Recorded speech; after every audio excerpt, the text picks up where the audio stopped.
햇살이 참 좋은 아침이었어요. 여느 때와 다름없이 거실 소파에 앉아 창밖으로 들어오는 볕을 쬐고 있었죠. 나이가 드니 따뜻한 게 최고더라고요. 뼈마디가 쑤시는 날도 이런 날은 조금이나마 부드러워지는 기분이 들어요. 며느리 은비가 콧노래를 부르며 제게 다가왔습니다. 어머님, 오늘 날씨 정말 좋죠? 기분 전환하시게 머리라도 하고 오시는 건 어떠세요? 은비는 참 싹싹하고 예쁜 아이였어요. 적어도 겉보기에는요. 결혼한 지 5년이 넘도록 아들 재훈이에게나 저에게나 늘 상냥한 미소를 잃지 않았죠. 주변 사람들은 하나같이 며느리 복이 터졌다고들 했어요. 저 역시 그렇게 생각하려고 애썼고요. 하지만 가끔, 정말 아주 가끔, 은비의 그 완벽한 미소 뒤에 서늘한 무언가가 숨어 있는 것 같은 기분이 들 때가 있었어요. 그건 말로 설명하기 힘든 동물의 본능 같은 감각이었죠. 머리야 엊그제 동네 미용실에서 다듬었는데. 에이, 어머님. 거긴 할머니들만 가는 데잖아요. 제가 아주 좋은 곳 알아놨어요. 요즘 젊은 사람들한테 엄청 인기 있는 곳인데 원장님 실력이 보통이 아니래요. 제가 특별히 어머님 예약 잡아놨죠. 은비는 제 손을 잡아 끌며 애교 섞인 목소리로 말했어요. 평소 같았으면 됐다. 나는 그냥 다니던 데가 편하다 하고 말았을 텐데 그날은 이상하게도 은비의 성화에 못 이기는 척 넘어가고 싶지 않았어요. 며칠 전부터 은비는 제게 부쩍 더 잘했어요. 밤마다 잠이 잘 오는 차라며 향이 독특한 차를 가져다 주기도 하고 제 건강을 챙긴다며 어디서 구해왔는지 모를 약들을 꼬박꼬박 챙겨주기도 했죠. 그 차를 마신 날이면 다음 날 아침까지 머리가 멍하고 약을 먹은 날이면 온종일 정신이 흐릿한 기분이 들었어요. 나이가 들어서 그런가 보다 하고 넘기기에는 그 증상이 너무나 일정했죠. 그래, 너가 그렇게까지 말하는데 한번 가볼까? 제 대답에 은비의 얼굴에 화색이 도는 것이 보였습니다. 마치 오랫동안 기다려온 대답을 들은 사람처럼요. 그 미묘한 표정 변화를 놓치지 않았지만 저는 그저 온화하게 웃어 보일 뿐이었어요. 지금은 은비의 진짜 속내가 무엇인지 알아내는 것이 먼저였으니까요. 정말요, 어머님? 잘 생각하셨어요. 그럼 얼른 준비하세요. 예약 시간에 늦겠어요. 은비는 제 옷장으로 달려가 외출복을 고르기 시작했어요. 제가 가장 아끼는 연보라색 카디건과 하얀 블라우스를 꺼내 들고는 아이처럼 좋아했죠. 그 모습이 어찌나 살갑고 다정해 보이는지 제 스스로가 내가 늙어서 괜한 의심을 하는구나 싶을 정도였어요. 하지만 마음 한구석의 경계심은 쉬이 사라지지 않았습니다. 은비가 운전하는 차를 타고 도착한 미용실은 제가 평소 다니던 곳과는 분위기부터 달랐어요. 통유리로 된 건물 외벽에 안은 온통 하얀 대리석으로 꾸며져 있었죠. 젊고 세련된 사람들이 바쁘게 오가고 경쾌한 음악 소리가 공간을 가득 채웠어요. 이런 곳은 왠지 모르게 사람을 주눅 들게 만드는 구석이 있죠. 어머님, 여기에요. 좋죠? 은비가 제 팔짱을 끼며 자랑스럽게 말했어요. 미용실 문이 열리자 깔끔한 유니폼을 입은 직원이 다가와 인사를 건넸습니다. 조은비 고객님, 예약 확인되셨습니다. 이쪽으로 안내해 드릴게요. 직원의 안내를 받아 안으로 들어서자 원장으로 보이는 중년의 여자가 다가와 은비와 반갑게 인사를 나눴어요. 어머, 은비 씨. 어서 와. 이쪽이 시어머님이셔? 네, 원장님. 저희 어머님이세요. 오늘 잘 좀 부탁드릴게요. 최대한 젊고 세련되게 아시죠? 걱정 마. 나만 믿으라고. 어머님, 이쪽으로 앉으세요. 원장은 저를 자리로 안내하며 어깨를 주물렀어요. 전문가의 손길이라 그런지 뭉친 근육이 시원하게 풀리는 기분이었죠. 하지만 그 편안함도 잠시 원장과 은비가 거울을 통해 눈빛을 교환하는 것을 보고 말았어요. 그건 단순한 눈인사가 아니었어요.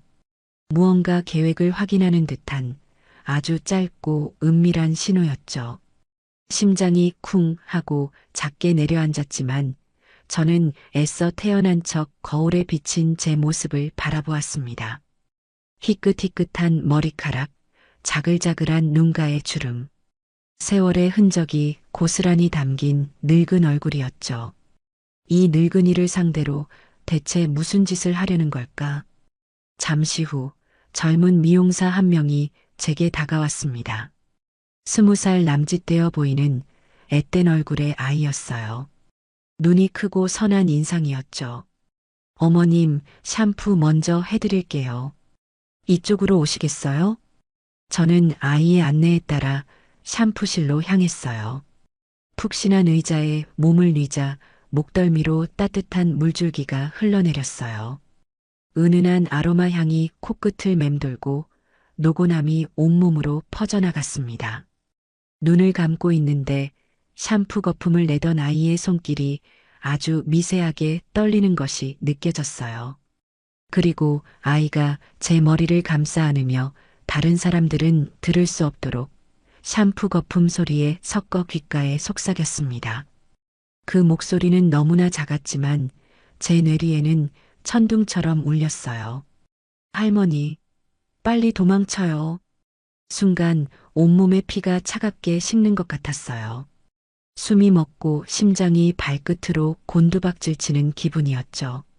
하지만 저는 수십 년의 세월을 살아오며 터득한 평정심을 잃지 않았습니다. 눈을 번쩍 뜨거나 몸을 일으키는 대신 오히려 더 깊이 잠이 든 것처럼 미동도 하지 않았어요. 만약 제가 여기서 조금이라도 놀란 기색을 보인다면 이 아이가 위험해질지도 모른다는 생각이 들었기 때문이에요. 그리고 저 역시 무사히 이곳을 빠져나가지 못할 거라는 확신이 들었죠. 할머니, 아이가 불안한 목소리로 저를 불렀어요.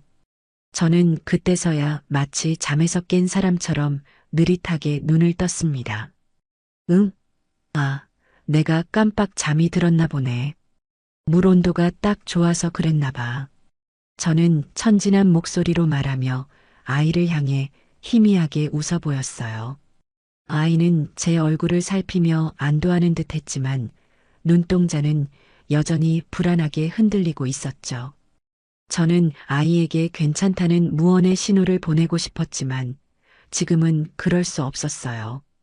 은비와 저 미용실 원장이 어디선가 우리를 지켜보고 있을지도 모르는 일이었으니까요. 샴푸가 끝나고 자리로 돌아오자 은비가 잡지를 보고 있다가 고개를 들었어요. 어머님, 시원하세요? 잠이 솔솔 오시죠? 응, 그러게나 말이다. 아주 시원하구나. 저는 아무것도 모른다는 듯이 그저 머리를 맡긴 평범한 노인처럼 행동했어요. 머리를 말리기 시작한 것은 아까 그 아이였어요. 아이는 드라이기 소리를 방패 삼아 제게 다시 무언가 말을 하려는 듯 보였지만 저는 거울을 통해 아이에게 눈짓으로 그만이라는 신호를 보냈어요. 너의 마음은 충분히 알았으니 이제 더는 위험한 행동을 하지 말라는 뜻이었죠. 아이는 제 눈짓을 알아들었는지 입을 굳게 다물고 머리를 말리는 데에만 집중했습니다. 드라이기에 뜨거운 바람을 맞으며 제 머릿속은 그 어느 때보다 차갑고 빠르게 회전하기 시작했어요.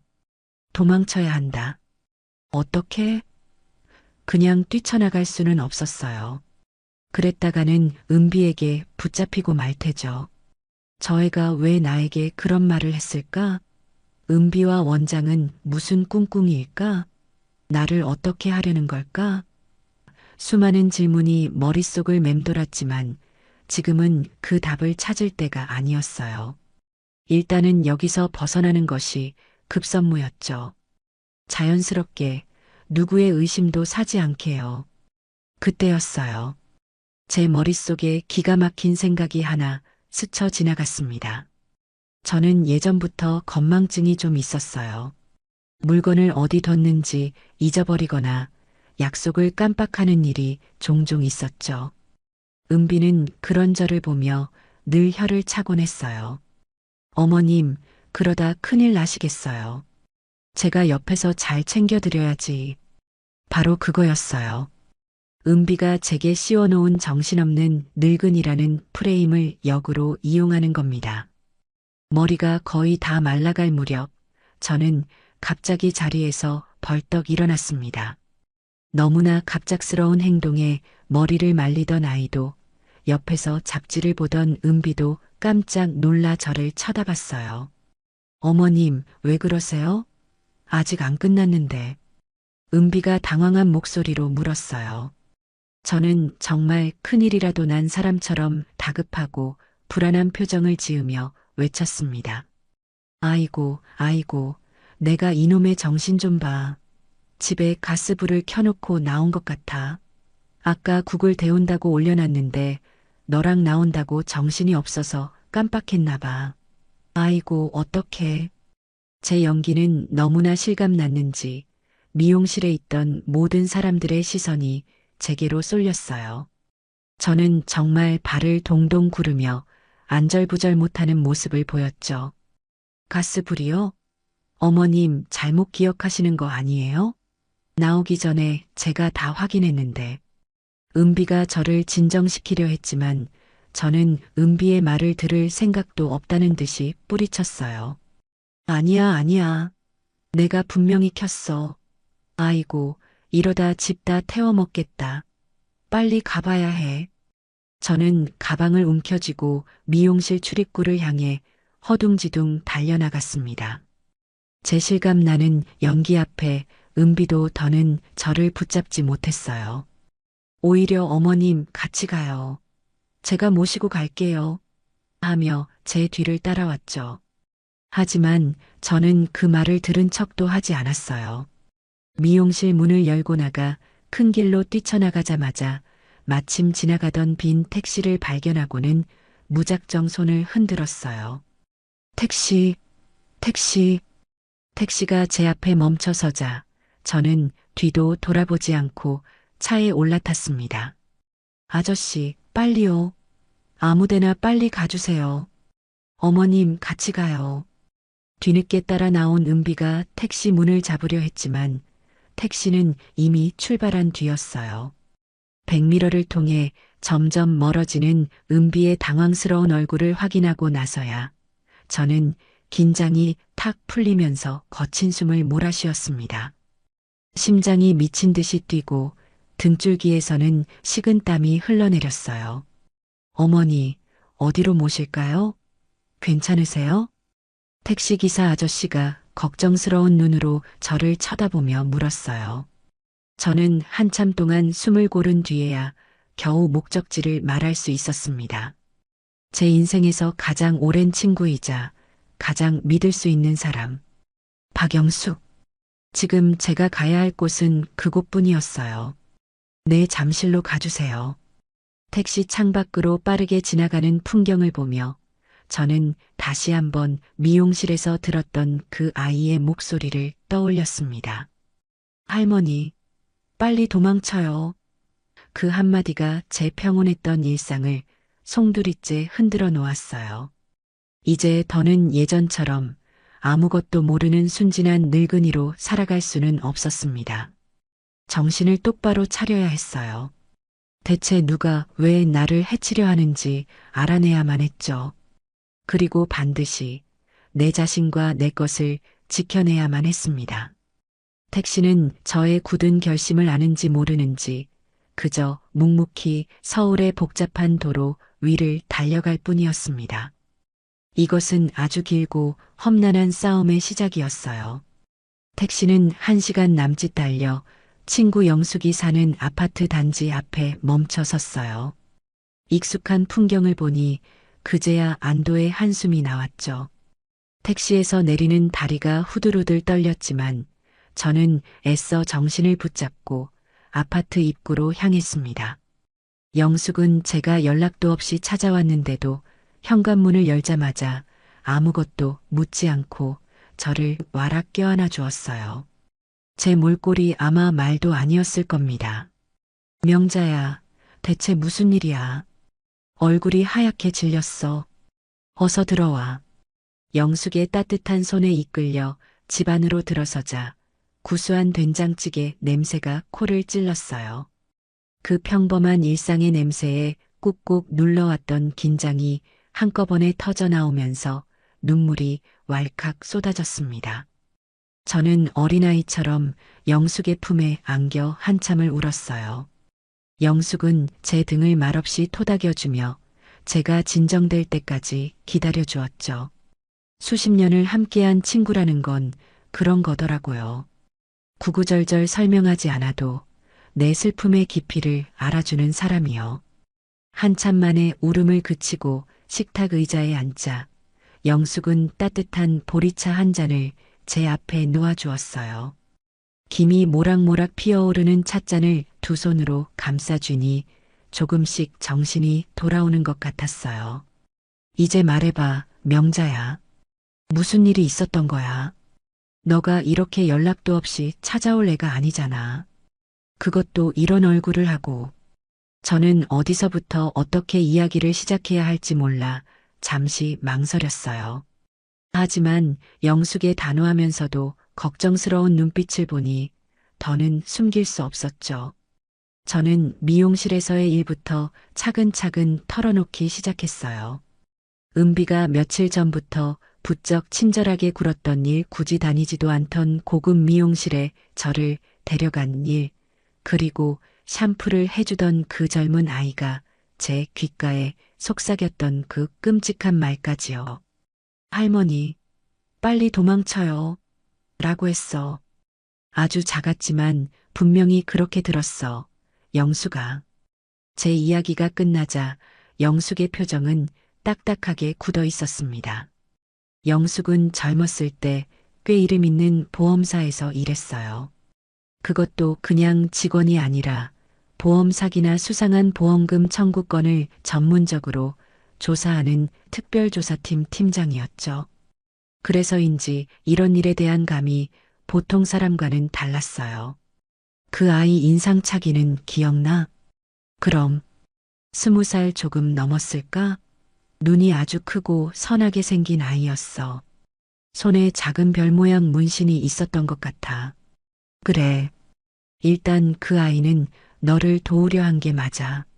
자기 신변에 위험이 닥칠 걸 알면서도 너에게 경고를 한 거야. 정말 용감한 아이네. 영숙은 잠시 생각에 잠기더니 저를 똑바로 쳐다보며 말했어요. 명자야, 이제부터 내가 하는 말 잘 들어. 이건 그냥 단순한 해프닝이 아니야. 아주 치밀하게 계획된 범죄의 시작일 수 있어. 너의 며느리 조은비가 꾸민 짓일 가능성이 아주 높아. 설마 은비가 왜? 걔가 나한테 얼마나 잘했는데. 솔직히 믿고 싶지 않았어요. 지난 5년간 은비는 제게 흠잡을 데 없는 며느리였으니까요. 아들 재훈이보다 더 살갑게 제 생일을 챙기고 제가 좋아하는 반찬을 만들어다 주곤 했어요. 하지만 영숙의 다음 말을 듣는 순간 제 마지막 희망마저 산산조각 나고 말았습니다. 사람 속은 모르는 거야. 잘해주는 것만큼 사람의 경계심을 무너뜨리기 좋은 방법도 없지. 내가 볼 때 이건 내 재산을 노린 수작이야. 너를 정신적으로 문제가 있는 사람, 예를 들면 치매 환자 같은 걸로 몰아서 법적으로 금치산자나 한정치산자 선고를 받게 하려는 거지. 그렇게 되면 너의 모든 재산 처분 권한이 후견인에게 넘어가거든. 그 후견인 자리를 누가 차지하려고 하겠어? 바로 내 아들과 며느리겠지. 영숙의 말은 한치의 오차도 없는 논리로 제 심장을 파고들었어요. 그제야 지난 몇 달간 은비가 보였던 이상한 행동들이 하나둘씩 퍼즐처럼 맞춰지기 시작했습니다. 어느 날부터인가 은비는 제게 어머님, 요즘 자꾸 깜빡깜빡하시네요 라는 말을 입에 달고 살았어요. 처음에는 그냥 나이가 들어서 그런가 보다 하고 넘겼죠. 그런데 그 빈도가 점점 잦아졌어요. 한 번은 제가 아끼던 옷반지를 잃어버린 적이 있어요. 온 집안을 다 뒤져도 나오지 않아서 속상해하고 있는데 며칠 뒤에 은비가 어머님, 이걸 왜 냉장고에 넣어두셨어요? 라며 찾아주었죠. 저는 전혀 기억이 없었지만 은비가 워낙 확신에 차서 말하니 내가 정말 정신이 없었나 보다 하고 자책하고 말았어요. 지금 생각해보니 그건 은비가 일부러 꾸민 짓이었어요. 저 스스로가 제 기억력을 의심하게 만들려는 수작이었죠. 또 한 번은 초등학교 동창들 모임에 가는 날이었어요. 은비가 제게 어머님, 모임 날짜 다음 주 아니에요? 제가 달력에 표시해뒀는데 라고 말했죠. 저는 분명히 그날이라고 기억했지만 은비가 하도 단호하게 말해서 결국 모임에 가지 않았어요.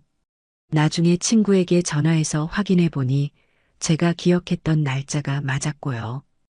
은비는 제게 어머나 제가 착각했나 봐요. 죄송해요.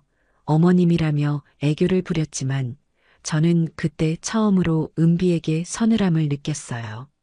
저를 사회적으로 고립시키려는 의도가 다분히 보였거든요. 가장 결정적인 것은 바로 은비가 매일 밤 타주던 그 잠 잘 오는 차였어요. 저는 그 차를 마신 날이면 다음 날까지 머리가 안개 속처럼 뿌옇고 중요한 일들도 잘 기억나지 않았어요. 아마도 그 차에는 사람의 판단력을 흐리게 만드는 약 성분이 들어있었을 거예요. 은비는 그렇게 약물을 이용해서 저를 서서히, 그러나 확실하게 망가뜨리고 있었던 겁니다. 영수가 나 어떡하면 좋지?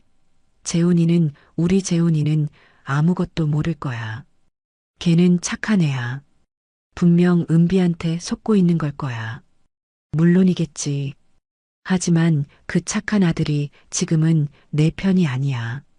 제 마누라 말에 완전히 넘어가서 너를 의심의 눈초리로 보고 있을 거라고. 그러니 지금부터는 아들도 믿으면 안 돼. 오직 너 자신과 나만 믿어야 해. 영숙은 자리에서 일어나 제 어깨를 단단히 붙잡았어요. 명자야, 정신 차려. 여기서 무너지면 안 돼. 저들이 원하는 대로 되는 거야. 너 이대로 당하고만 있을 거야?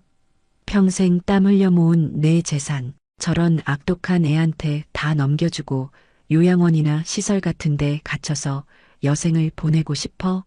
내 아들 재훈이가 너를 정신병자 취급하는 걸 보고만 있을 거냐고. 영숙의 목소리는 냉정했지만 그 안에는 저를 향한 뜨거운 걱정과 분노가 담겨 있었어요. 그 목소리에 정신이 번쩍 들었습니다. 맞아요. 이대로 당할 수만은 없었어요. 저는 평생을 누구보다 정직하고 성실하게 살아왔어요. 남편 일찍 여의고 재훈이 하나 삐뚤어지지 않게 키우려고 안 해본 일이 없었죠. 시장에서 옷 장사도 해보고 식당에서 밤새 그릇도 닦았어요. 그렇게 악착같이 돈을 모아 강남에 작은 아파트 한 채를 마련했고 이제는 그 아파트가 수십억이 넘는 자산이 되었죠. 그건 제 인생과 땀이 고스란히 담긴 결과물이었어요. 그걸 저 간악한 며느리에게 단 한 푼도 넘겨줄 수는 없었습니다. 아니, 절대로 그렇게는 안 되지. 내 눈에 흙이 들어가기 전까지는 절대 안 돼. 제 눈빛이 달라진 것을 확인한 영숙은 만족스러운 미소를 지었어요. 그래, 바로 그 눈이야. 내가 알던 함영자가 돌아왔네. 좋아, 그럼 지금부터 작전을 짜자. 저쪽이 우리를 정신없는 늙은이로 본다면 우리는 그걸 역이용하는 거야. 아주 완벽하게 정신 나간 치매 노인 연기를 하는 거지. 영숙의 말에 저는 고개를 끄덕였습니다. 은비가 제게 씌운 거짓의 가면을 이제는 제가 스스로 쓰기로 결심했습니다. 그리고 그 가면 뒤에서 반격을 위한 날카로운 칼을 갈기로요. 영숙은 냉장고에서 종이와 펜을 가져와 식탁 위에 펼쳤어요. 자, 일단 상황부터 정리하자. 적은 조은비, 그리고 조은비에게 동조할 가능성이 높은 아들 송재훈. 우리의 목표는 조은비의 범죄 증거를 확보하고 아들 재훈이를 우리 편으로 돌려놓는 거야. 그러기 위해서는 몇 가지 준비가 필요해. 영숙은 종이 위에 앞으로 우리가 해야 할 일들을 하나씩 적어 내려가기 시작했어요. 그 모습이 마치 전쟁을 앞둔 장수처럼 든든하고 믿음직스러웠죠. 저는 된장찌개 냄새가 배어있는 그 작은 식탁에서 제 인생을 건 거대한 싸움을 준비하기 시작했습니다. 두렵지 않다면 거짓말이겠죠.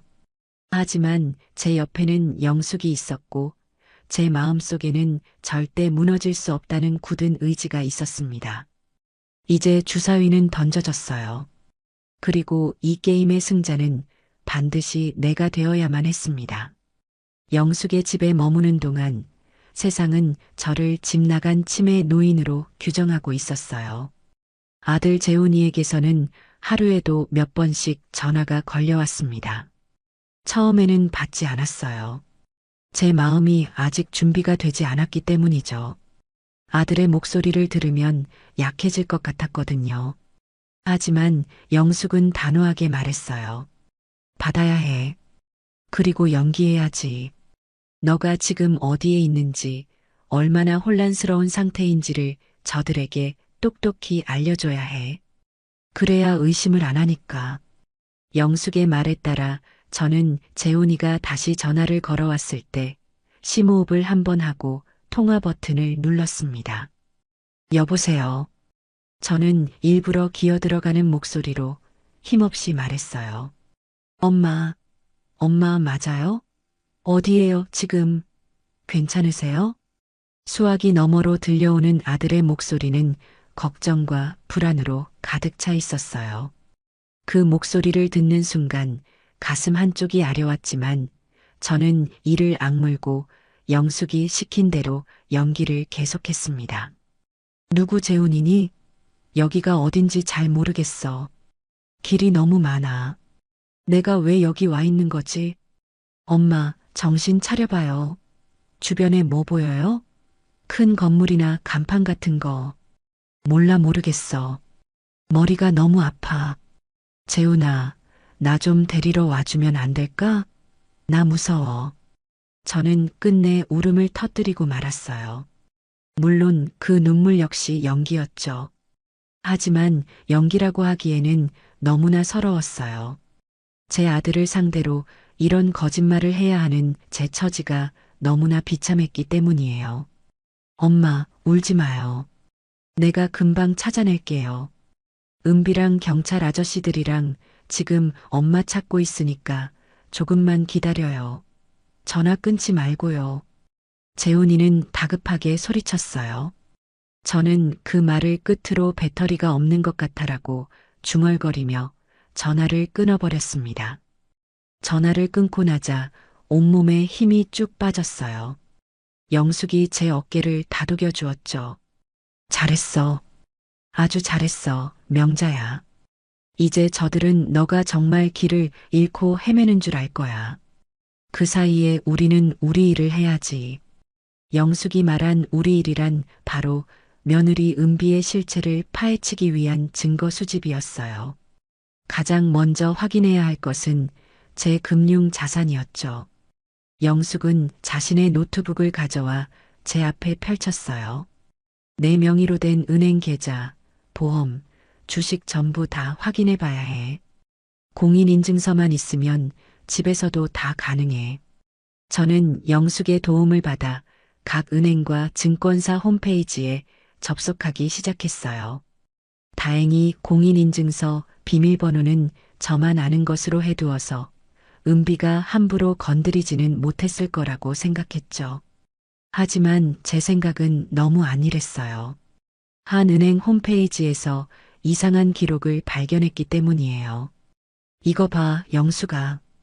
비밀번호 오류 횟수 초과로 서비스가 제한됩니다. 라고 떠. 뭐? 그게 무슨 소리야? 너가 비밀번호를 틀렸을 리는 없고 누군가 내 인증서로 로그인을 시도했다는 뜻이야. 그것도 여러 번. 순간 등골이 오싹해졌어요. 은비가 제 서재 컴퓨터에 저장되어 있던 공인인증서를 복사해서 제 계좌를 털려고 했던 거예요.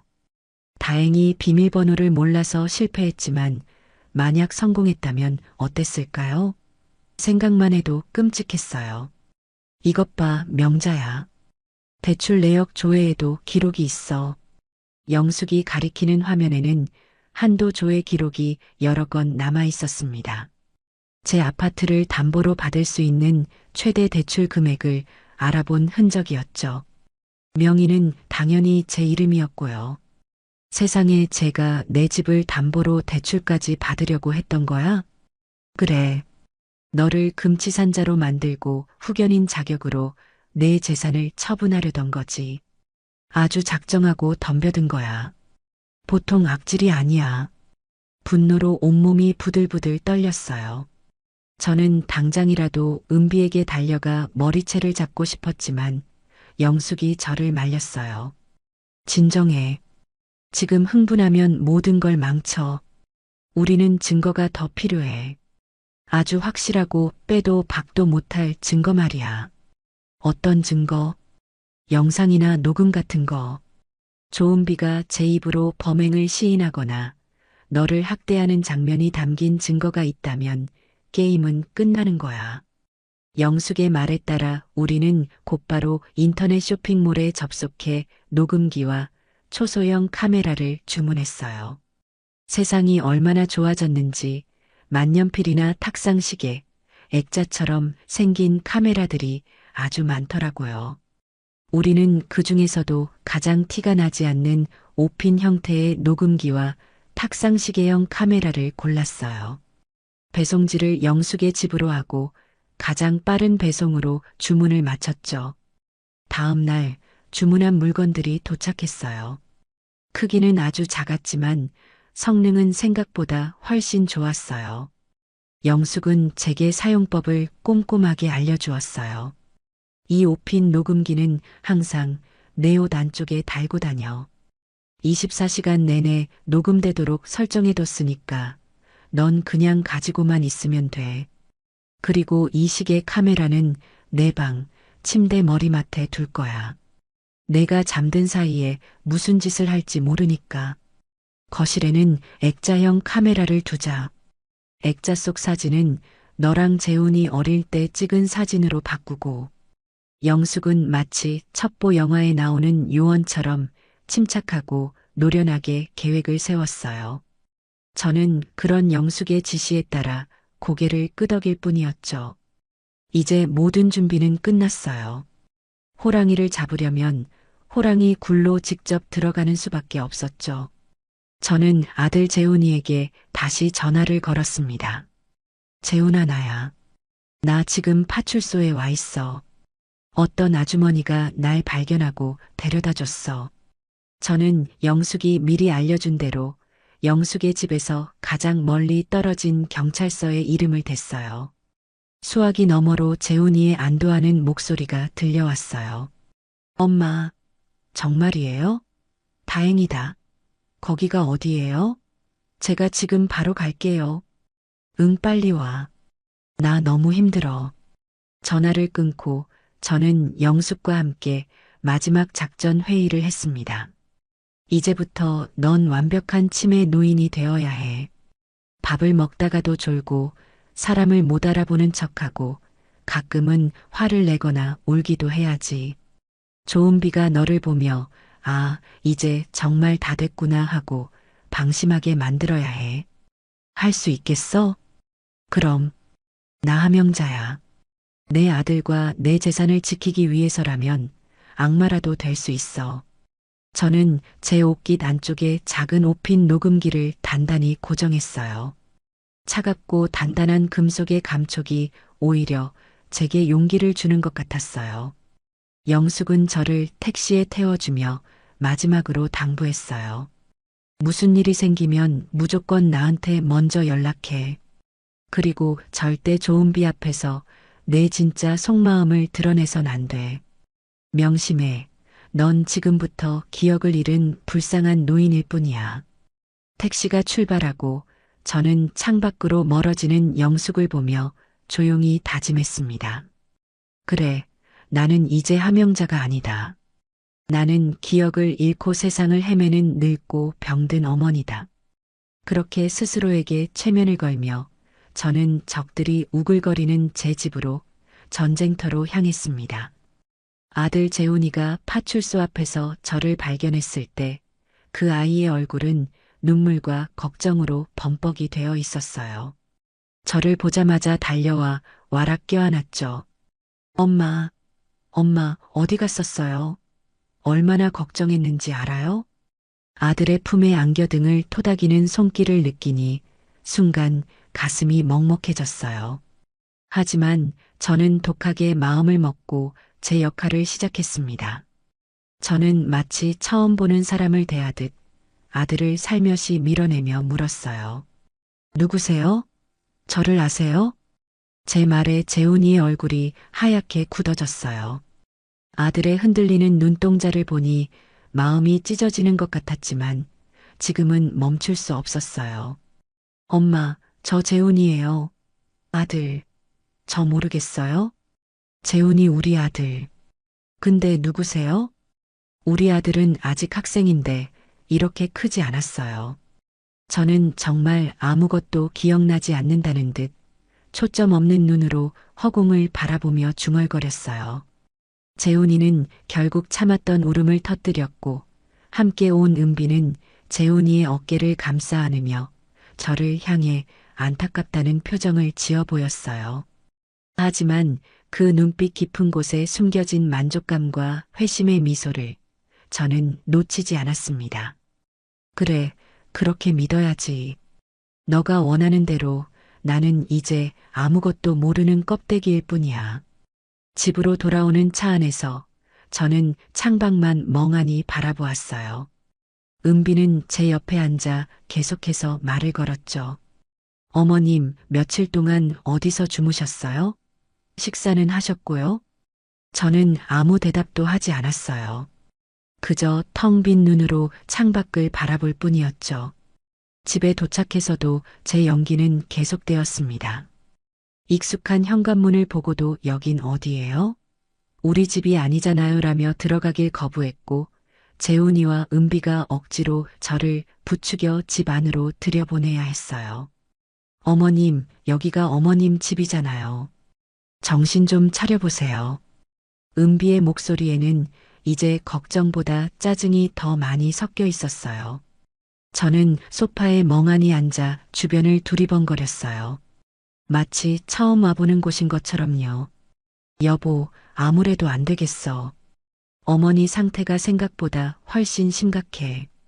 병원에 한번 모시고 가봐야 할 것 같아. 은비가 재훈이에게 속삭이는 소리가 들렸어요. 재훈이는 힘없이 고개를 끄덕였죠. 저는 그 모습을 곁눈질로 확인하며 속으로 코웃음을 쳤습니다. 그래, 병원에 데려가 봐라. 너희가 미리 짜고 친 사기꾼 의사가 아니면 내가 아무 문제 없다는 것만 증명될 테니. 그날 밤 은비는 제 저녁 식사를 방으로 가져다 주었어요. 어머님 방에서 드시는 게 편할 것 같아서요. 식사하시고 이 약 꼭 챙겨 드세요. 기력 회복에 좋은 약이래요. 은비가 내민 약은 예전에 저에게 주던 것과 같은 모양이었어요. 저는 순순히 고개를 끄덕였죠. 은비가 방을 나가자마자 저는 밥을 몇 숟갈 뜨는 척하다가 약을 집어들고 화장실로 갔어요. 그리고는 아무도 모르게 약을 변기에 버리고 물을 내렸습니다. 그런 다음 영숙이 미리 준비해준 비타민제를 꺼내 먹었죠. 겉모양이 비슷해서 아무도 의심하지 못할 거예요. 다음 날부터 저는 본격적으로 정신없는 노인 행세를 시작했습니다. 아침 식사를 하다가 갑자기 숟가락을 떨어뜨리고는 멍하니 앉아있기도 하고 거실을 서성이다가 뜬금없이 여보 나 왔어요 라며 돌아가신 남편을 찾기도 했어요. 재훈이는 제 모습을 볼 때마다 괴로워했지만 은비는 점점 더 대담해졌습니다.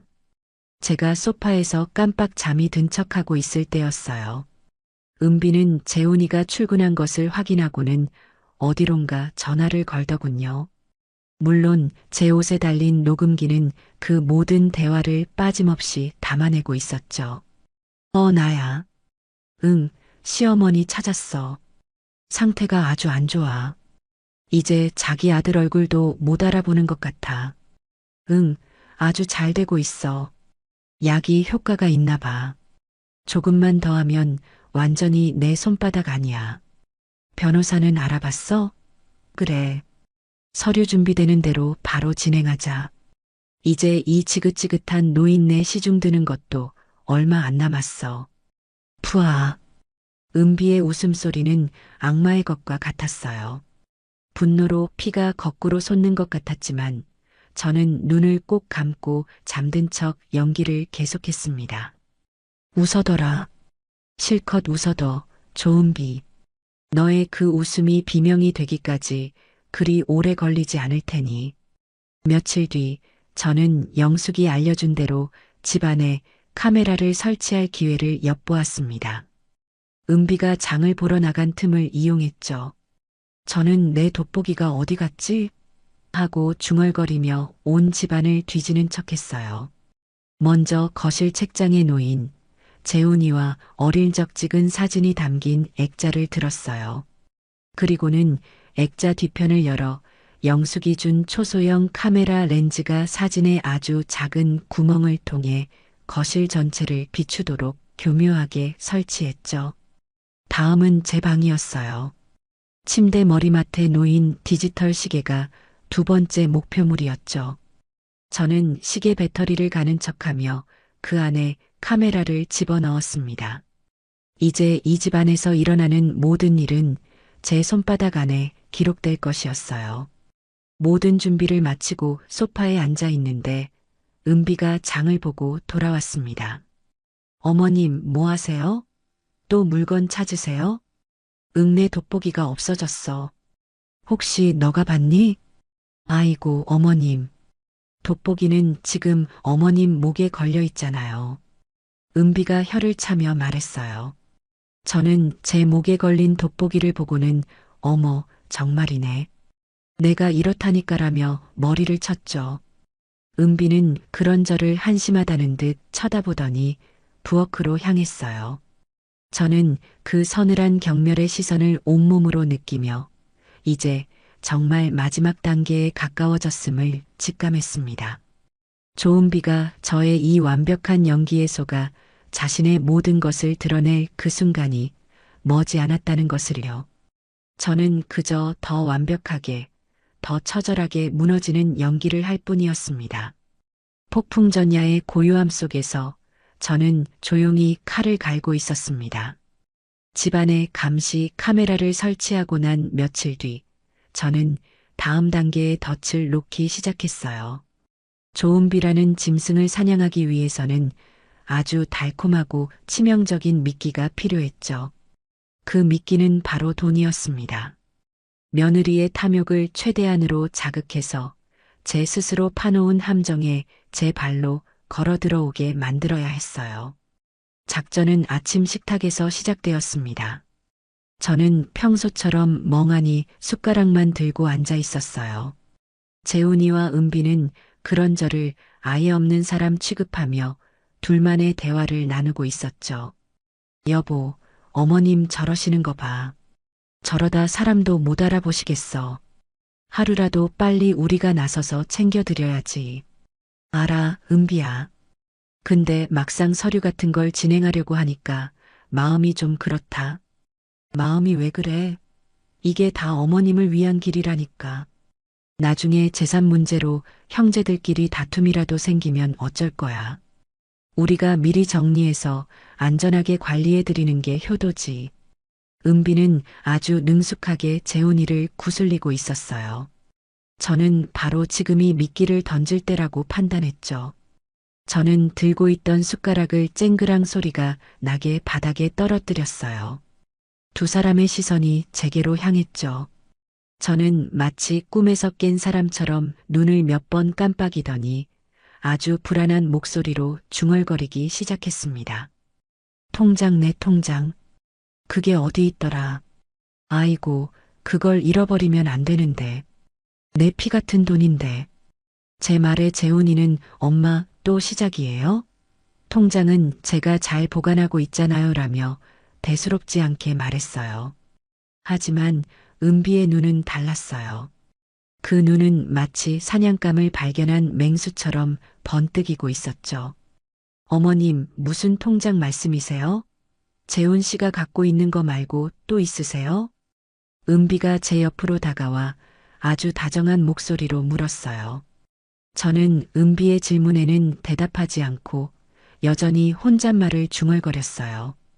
거기에 재훈이 아빠가 남겨준 돈이랑 내가 평생 모은 돈이 다 들어있는데 이 집 한 돈도 거기다 넣어둬야 안전한데 아이고 내 정신 좀 봐. 그걸 어디다 뒀을까? 저는 이 집 한 돈이라는 말을 일부러 흘렸어요. 은비가 제 재산을 얼마나 탐내는지 시험해보고 싶었거든요. 아니나 다를까 그 말을 듣는 순간 은비의 입가에 아주 미세한 경련이 일어나는 것을 보았어요. 탐욕으로 가득 찬 인간이 흥분을 감추지 못할 때 나타나는 전형적인 반응이었죠. 네, 집을 파신다고요? 어머님, 그게 무슨 말씀이세요? 은비가 화들짝 놀라며 물었어요. 재훈이도 놀란 눈으로 저를 쳐다봤고요. 그럼 팔아야지. 이 넓은 집에 나 혼자 어떻게 살아? 관리비만 많이 나오고. 얼른 팔아서 작은 오피스텔로 옮기고 남는 돈은 그 통장에 넣어둬야지. 그래야 우리 재훈이 물려줄 때도 편하고. 저는 마치 정말 그럴 계획이 있는 사람처럼 아주 구체적으로 말했어요. 물론 전부 거짓말이었죠. 이 집은 제 인생 그 자체였어요. 팔 생각은 추호도 없었죠. 하지만 은비는 제 말을 철석같이 믿는 눈치였어요. 어머님, 그런 중요한 결정을 저희랑 상의도 없이 하시면 어떡해요? 그리고 그 통장은 대체 뭐예요? 여보, 당신은 알아? 은비가 재훈이를 다그쳤어요. 재훈이는 어리둥절한 표정으로 고개를 저었죠. 아니, 난 처음 듣는 얘긴데. 엄마, 정말 다른 통장이 또 있어요? 저는 아들의 질문에 대답할 타이밍을 놓친 사람처럼 다시 멍한 표정으로 돌아가 입을 다물어 버렸습니다. 그리고는 중얼거렸죠. 밥밥 먹어야지. 은비는 그런 저를 보며 답답하다는 듯 가슴을 쳤지만 그 눈빛은 온통 통장에 대한 생각으로 가득 차 있었어요. 그날 이후 은비의 행동은 눈에 띄게 달라졌어요. 제가 잠든 척하고 있으면 제 방에 몰래 들어와 서랍을 뒤지거나 옷장을 샅샅이 살피기 시작했죠. 물론 그 모든 행동은 침대 머리맡에 있는 시계 카메라에 고스란히 녹화되고 있었어요. 저는 은비의 애를 태우기 위해 일부러 더 오락가락하는 모습을 보였어요. 어떤 날은 통장, 내 책상 세 번째 서랍에 뒀던가 라고 중얼거리고 어떤 날은 장롱 깊숙한 곳에 비단 주머니가 하나 있는데라며 엉뚱한 소리를 했죠. 은비는 제 말 한마디 한마디에 희망을 가졌다가 절망하기를 반복하며 온 집안을 이잡듯이 뒤졌습니다. 첫 번째 미끼가 성공적으로 먹혀들었다고 판단한 저는 두 번째 미끼를 던지기로 결심했어요. 그건 바로 영숙이 구해준 아주 정교하게 만들어진 가짜 다이아몬드 반지였죠. 진짜 다이아몬드 감정사가 봐도 속을 정도로 완벽한 모조품이었어요. 저는 그 반지를 제 보석함 가장 깊숙한 곳, 융으로 된 주머니 안에 곱게 넣어두었습니다. 그 보석함은 돌아가신 남편이 제게 처음으로 선물한 것이라 제가 아주 아끼는 물건이었어요. 물론 은비도 그 사실을 잘 알고 있었죠. 며칠 뒤 은비가 재훈이와 함께 외출한 틈을 타 저는 보석함을 꺼내 거실 소파 위에 올려두었어요. 그리고는 뚜껑을 살짝 열어둔 채로 마치 무언가를 찾다가 깜빡 잊고 그냥 둔 것처럼 위장했죠. 거실 액자 카메라는 그 보석함을 아주 잘 보이는 각도에서 비추고 있었어요. 얼마 후 은비가 먼저 집에 돌아왔습니다. 거실로 들어선 은비는 소파 위에 놓인 보석함을 발견하고는 순간 걸음을 멈췄어요.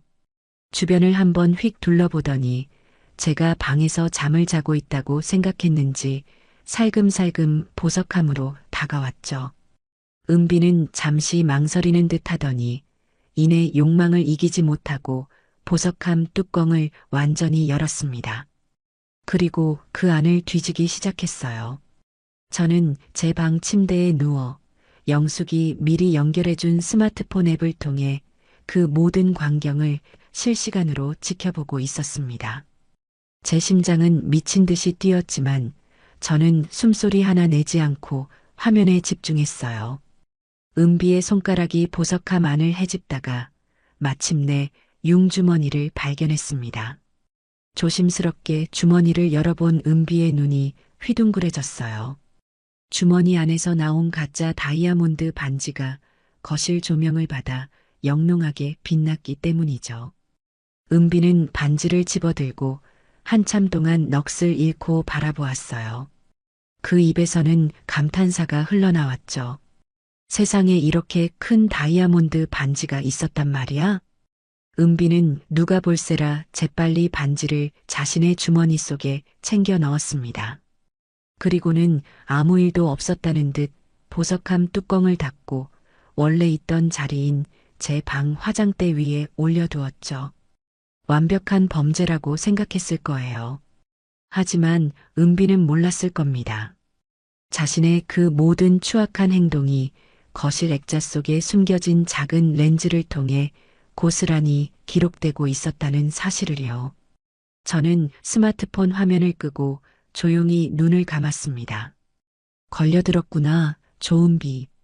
덫에 걸린 쥐는 이제 발버둥 칠수록 더욱더 옥죄어 올 것입니다. 저는 그 모습을 아주 천천히 끝까지 지켜볼 생각이었습니다. 제 손으로 직접 그 쥐의 목을 비틀기 전까지는요. 그날 밤 저는 오랜만에 아주 깊고 편안한 잠을 잘 수 있었습니다. 며느리 은비가 제 덫에 제대로 걸려들고 난 후 저는 다음 목표인 아들 재훈이의 마음을 흔드는 작전에 돌입했어요. 재훈이는 제 유일한 피부치였고 저는 그 아이가 아내의 거짓말에 속아 진실을 보지 못하는 것이 너무나 가슴 아팠습니다. 악독한 며느리를 벌하는 것도 중요했지만 제 아들을 그 수렁에서 건져내는 것 또한 제게는 무엇보다 중요한 일이었습니다. 작전은 아주 사소하고 미묘하게 시작되었어요. 저는 재훈이와 단둘이 있을 때를 노려 아주 잠깐씩 제정신으로 돌아온 듯한 모습을 보여주기 시작했습니다. 그 시간은 1분 남짓으로 아주 짧았지만 효과는 분명했죠. 어느 주말 오후 은비는 동창 모임에 간다며 한껏 멋을 부리고 외출했어요. 거실에는 소파에 앉아 멍하니 텔레비전을 보는 저와 그런 저를 안쓰럽게 바라보는 재훈이만 남아 있었죠. 적막한 거실에는 텔레비전 소리만 울려 퍼지고 있었어요. 그때 제가 먼저 입을 열었습니다. 재훈아. 저는 아주 또렷하고 맑은 목소리로 아들의 이름을 불렀어요. 재훈이는 깜짝 놀라 저를 쳐다봤습니다. 늘 초점 없던 제 눈이 그 순간만큼은 아들을 정확히 담아내고 있었기 때문이죠. 네. 엄마, 왜 그러세요? 엄마가 요즘 많이 이상하지? 미안하다, 아들. 엄마도 엄마가 왜 이러는지 잘 모르겠어. 꼭 누가 나를 다른 사람으로 만들려고 하는 것 같아. 아주 짙은 안개 속에 갇혀 있는 기분이야. 저는 재훈이의 손을 꼭 잡으며 말했어요. 제 손의 온기와 진심 어린 눈빛의 재훈이는 무척이나 혼란스러워하는 표정이었어요. 엄마, 그게 무슨 말이에요? 엄마는 그냥 조금 아픈 거예요. 금방 괜찮아질 거예요. 그럴까? 그랬으면 좋겠구나. 그런데 재훈아, 너 아빠가 엄마한테 선물해준 반지 기억하니? 아주 반짝이는 거. 그게 아빠 유품이나 다름없는데 요즘 통 보이질 않는구나. 내가 어디다 뒀는지 기억이 나질 않아. 혹시 너가 봤니? 저는 일부러 반지 이야기를 꺼냈어요. 며칠 전 은비가 훔쳐간 바로 그 가짜 다이아몬드 반지 말이에요. 제 질문에 재훈이는 잠시 생각에 잠기더니 고개를 저었어요. 반지요? 글쎄요. 잘 모르겠는데. 엄마가 어디 잘 둬놓고 또 잊어버리신 거 아니에요? 나중에 같이 찾아봐요. 재훈이는 대수롭지 않게 말했지만 저는 그 아이의 마음속에 아주 작은 의심의 씨앗 하나가 심어졌다는 것을 알 수 있었어요. 저는 거기서 말을 멈추고 다시 멍한 표정으로 돌아가 텔레비전으로 시선을 돌렸습니다. 아이고, 저 탤런트는 이름이 뭐더라 하고 중얼거리면서요. 재훈이는 그런 저를 보며 깊은 한숨을 내쉬었지만 그 눈빛에는 이전에는 없었던 깊은 고뇌와 혼란이 담겨 있었습니다. 그날 이후 재훈이는 저를 대하는 태도가 조금씩 달라졌어요. 예전에는 저를 그저 아픈 어머니로만 대했다면 이제는 제 말 한마디, 행동 하나하나를 유심히 살피기 시작했죠. 제가 멍하니 앉아 있다가도 재훈이가 제 옆에 오면 아주 잠깐 제정신이 든 것처럼 오늘 회사에서 힘든 일은 없었고? 라고 묻곤 했어요. 그러면 재훈이는 놀라면서도 내심 반가워하는 기색이었죠. 은비는 그런 재훈이의 변화를 눈치채지 못했어요. 그녀의 모든 신경은 오직 저의 재산을 어떻게 가로챌 것인가에만 쏠려 있었으니까요. 오히려 은비는 재훈이 앞에서 더욱 노골적으로 저를 무시하고 깎아내리기 시작했습니다. 여보, 봤지? 어머니, 이제 정말 안 되겠어. 방금 한 말도 또 잊어버리고 딴소리 하시잖아. 이러다 사람도 못 알아볼 날이 얼마 안 남았다고. 은비야, 그래도 엄마 앞에서 그런 말은 좀. 뭐가? 틀린 말했어? 당신이야말로 현실을 직시해야지. 언제까지 저렇게 둘 거야? 당신이나 나나 일해야 하는데 누가 하루 종일 어머님만 붙들고 있어. 시설 알아보는 게 우리 모두를 위한 길이라니까. 은비는 제두리 앞에서 일부러 더 크게 소리쳤어요. 저 들으라는 듯이요. 저는 그 모든 모욕적인 말을 들으면서도 아무것도 모른다는 듯 허공만 바라보았습니다. 하지만 제 귀는, 제 정신은 그 어느 때보다 또렷하게 깨어 있었죠. 그리고 제 아들 재훈이의 표정이 점점 더 어두워지고 있다는 것도 똑똑히 보고 있었습니다. 결정적인 사건은 며칠 뒤에 일어났어요. 그날은 제 생일이었죠. 예전 같았으면 재훈이는 아침부터 미역국을 끓여 제게 가져다 주었을 거예요. 하지만 그날 아침 재훈이는 굳은 얼굴로 출근 준비만 하고 있었어요. 아마 은비가 제 생일에 대해 아무런 언급도 하지 않았을 테죠. 저는 일부러 더 서글픈 표정을 짓고 앉아 있었습니다. 은비가 재훈이를 현관에서 배웅하고 돌아왔을 때였어요. 저는 은비를 향해 해맑게 웃으며 말했죠. 얘야, 오늘이 무슨 날인지 아니? 네, 무슨 날인데요? 은비는 귀찮다는 듯이 대답했어요. 오늘 내 생일이란다. 우리 아들이 아침에 미역국도 안 끓여주고 그냥 갔네. 너라도 좀 끓여주면 안 될까? 제 말에 은비의 표정이 싸늘하게 굳어졌어요. 그리고는 제게 평생 잊을 수 없는 말을 내뱉었죠. 물론 그 모든 말은 제 옷에 달린 녹음기에 선명하게 녹음되고 있었습니다. 어머님, 지금 제정신이세요? 생일은 무슨 놈의 생일이에요? 어머님 주민등록상 생일은 지난달이었거든요. 그것도 벌써 잊어버리셨어요? 나이 드시면 기억만 없어지는 게 아니라 식탐만 느나 봐요. 미역국은 무슨 그냥 주는 밥이나 조용히 드세요. 은비는 그렇게 쏘아붙이고는 자기 방으로 휙 들어가 버렸어요. 저는 그 자리에 못 박힌 듯 앉아 있을 수밖에 없었습니다. 제 진짜 생일은 오늘이 맞았어요. 주민등록상 생일은 아버지가 출생신고를 늦게 하는 바람에 한 달 정도 차이가 났고요. 재훈이와 은비는 당연히 제 진짜 생일을 알고 있었죠. 그런데 은비는 이제 그런 것조차 거짓으로 꾸며내며 저를 기만하고 있었습니다. 그날 저녁 재훈이가 퇴근하고 돌아왔어요. 은비는 아무 일도 없었다는 듯 재훈이를 반갑게 맞았죠. 저는 일부러 더 풀이 죽은 모습으로 소파에 웅크리고 앉아 있었습니다.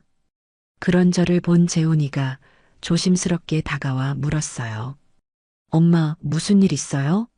어디 안 좋으세요? 저는 고개를 들어 재훈이를 바라보며 희미하게 웃었어요. 아니야, 괜찮아. 그냥 오늘따라 너희 아빠가 너무 보고 싶어서 그런다. 저는 일부러 생일 이야기는 꺼내지 않았어요. 제가 말하는 것보다 재훈이가 스스로 진실을 깨닫게 하는 것이 더 효과적일 테니까요. 제 말을 들은 재훈이의 얼굴이 순간 굳어지는 것을 보았어요.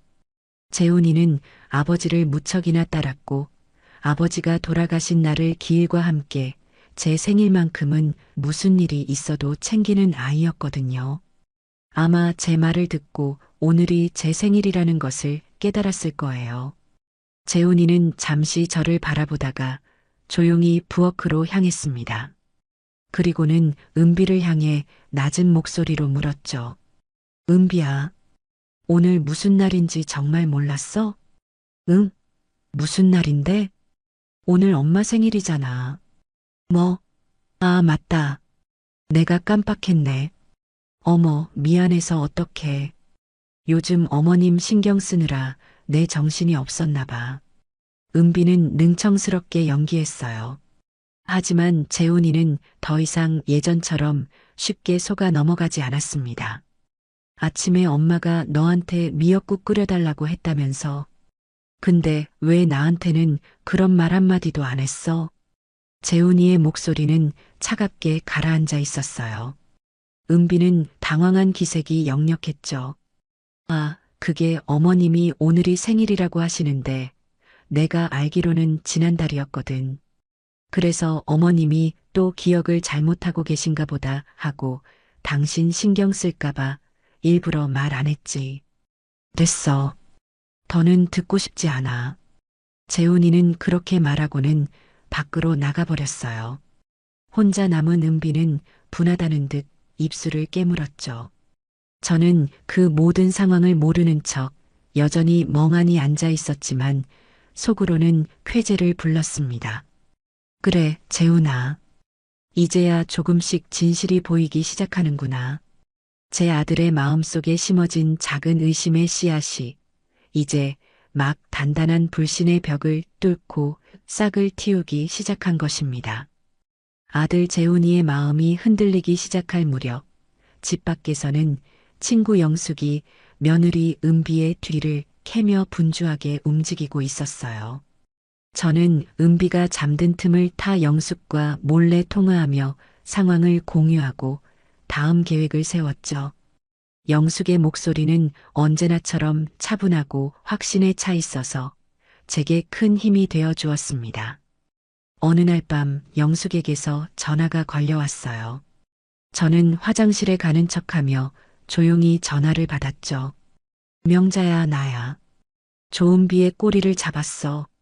아주 결정적인 거야. 정말? 그게 뭔데? 너희 며느리 빚더미에 앉아 있어. 그것도 아주 크게. 2년 전에 친구랑 동업해서 수입 의류 매장을 열었는데 1년도 못 가서 말아먹었더군. 그때 진 빚이 사채까지 끌어다 써서 눈덩이처럼 불어났어. 지금 독촉이 아주 심한가 봐. 영숙의 말에 모든 것이 명확해졌어요. 은비가 왜 그렇게 필사적으로 내 재산을 노렸는지 그 동기가 선명하게 드러난 거죠. 단순히 더 편하게 살고 싶어서가 아니었어요.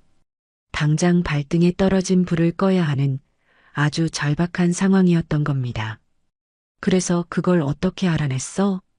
보험조사원 경력이 어디 가나. 예전에 알던 신용정보회사 후배한테 부탁해서 좀 알아봤지. 불법은 아니고 합법적인 테두리 안에서 알아볼 수 있는 건 다 알아본 거야. 채무 내역뿐만 아니라 최근 몇 달간의 카드 사용 내역도 확보했어. 그런데 아주 재미있는 걸 발견했지. 재미있는 거? 응. 너희 며느리 명품 쇼핑을 아주 꾸준히 했더군. 빚독촉에 시달리는 사람치고는 씀씀이가 아주 해퍼. 이건 아마도 빚을 갚기 위한 목적 외에도 내 돈으로 자기 인생을 바꿔보려는 욕심이 아주 크다는 증거야. 영숙의 분석은 날카로웠어요. 은비는 그저 빚을 갚는 수준을 넘어 제 돈으로 자신의 신분을 상승시키고 사치스러운 생활을 영위하고 싶었던 거겠죠. 참으로 가증스럽고 뻔뻔한 욕심이었어요. 그리고 한 가지 더. 너를 맨 처음 도와줬던 그 미용실 아가씨, 내가 만나고 왔어. 정말? 그 아이는 괜찮대? 괜찮고 말고. 아주 똑 부러지고 용감한 아가씨더군. 그날 있었던 일을 전부 다 말해줬어. 조은비가 미용실 원장이랑 미리 짜고 너를 데려간 게 맞았어. 원장한테 돈을 좀 챙겨주고 우리 시어머니가 요즘 정신이 오락가락하시니 잘 좀 부탁한다는 식으로 말을 맞췄다는 거야. 아마 미용실에서 내가 이상 행동을 보이는 장면을 연출해서 증거로 남기려고 했을 수도 있어. 세상에 그렇게까지 치밀하게. 그래. 그런데 그 젊은 미용사가 우연히 조은비가 복도에서 친구랑 통화하는 걸 들었다는 거야. 우리 시어머니, 이제 얼마 안 남았어.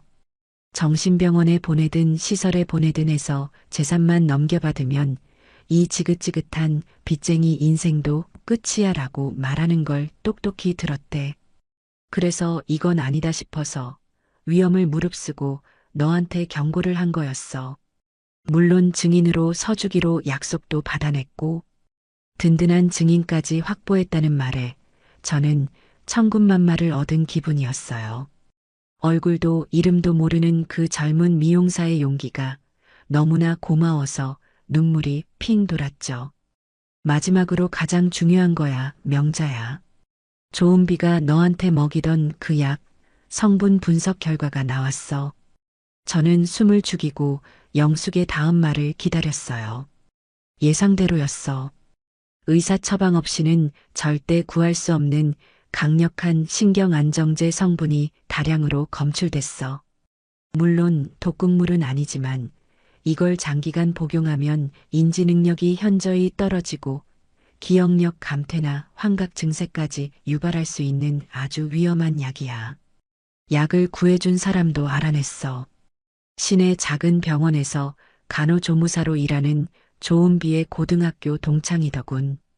그 친구를 설득해서 증언을 확보하는 건 시간 문제일 거야. 저는 전화를 끊고 한참 동안 화장실 거울 앞에 서서 제 얼굴을 바라보았습니다. 은비가 주는 약을 먹지 않은 지 꽤 되었지만 여전히 얼굴은 푸석하고 눈은 퀭했어요.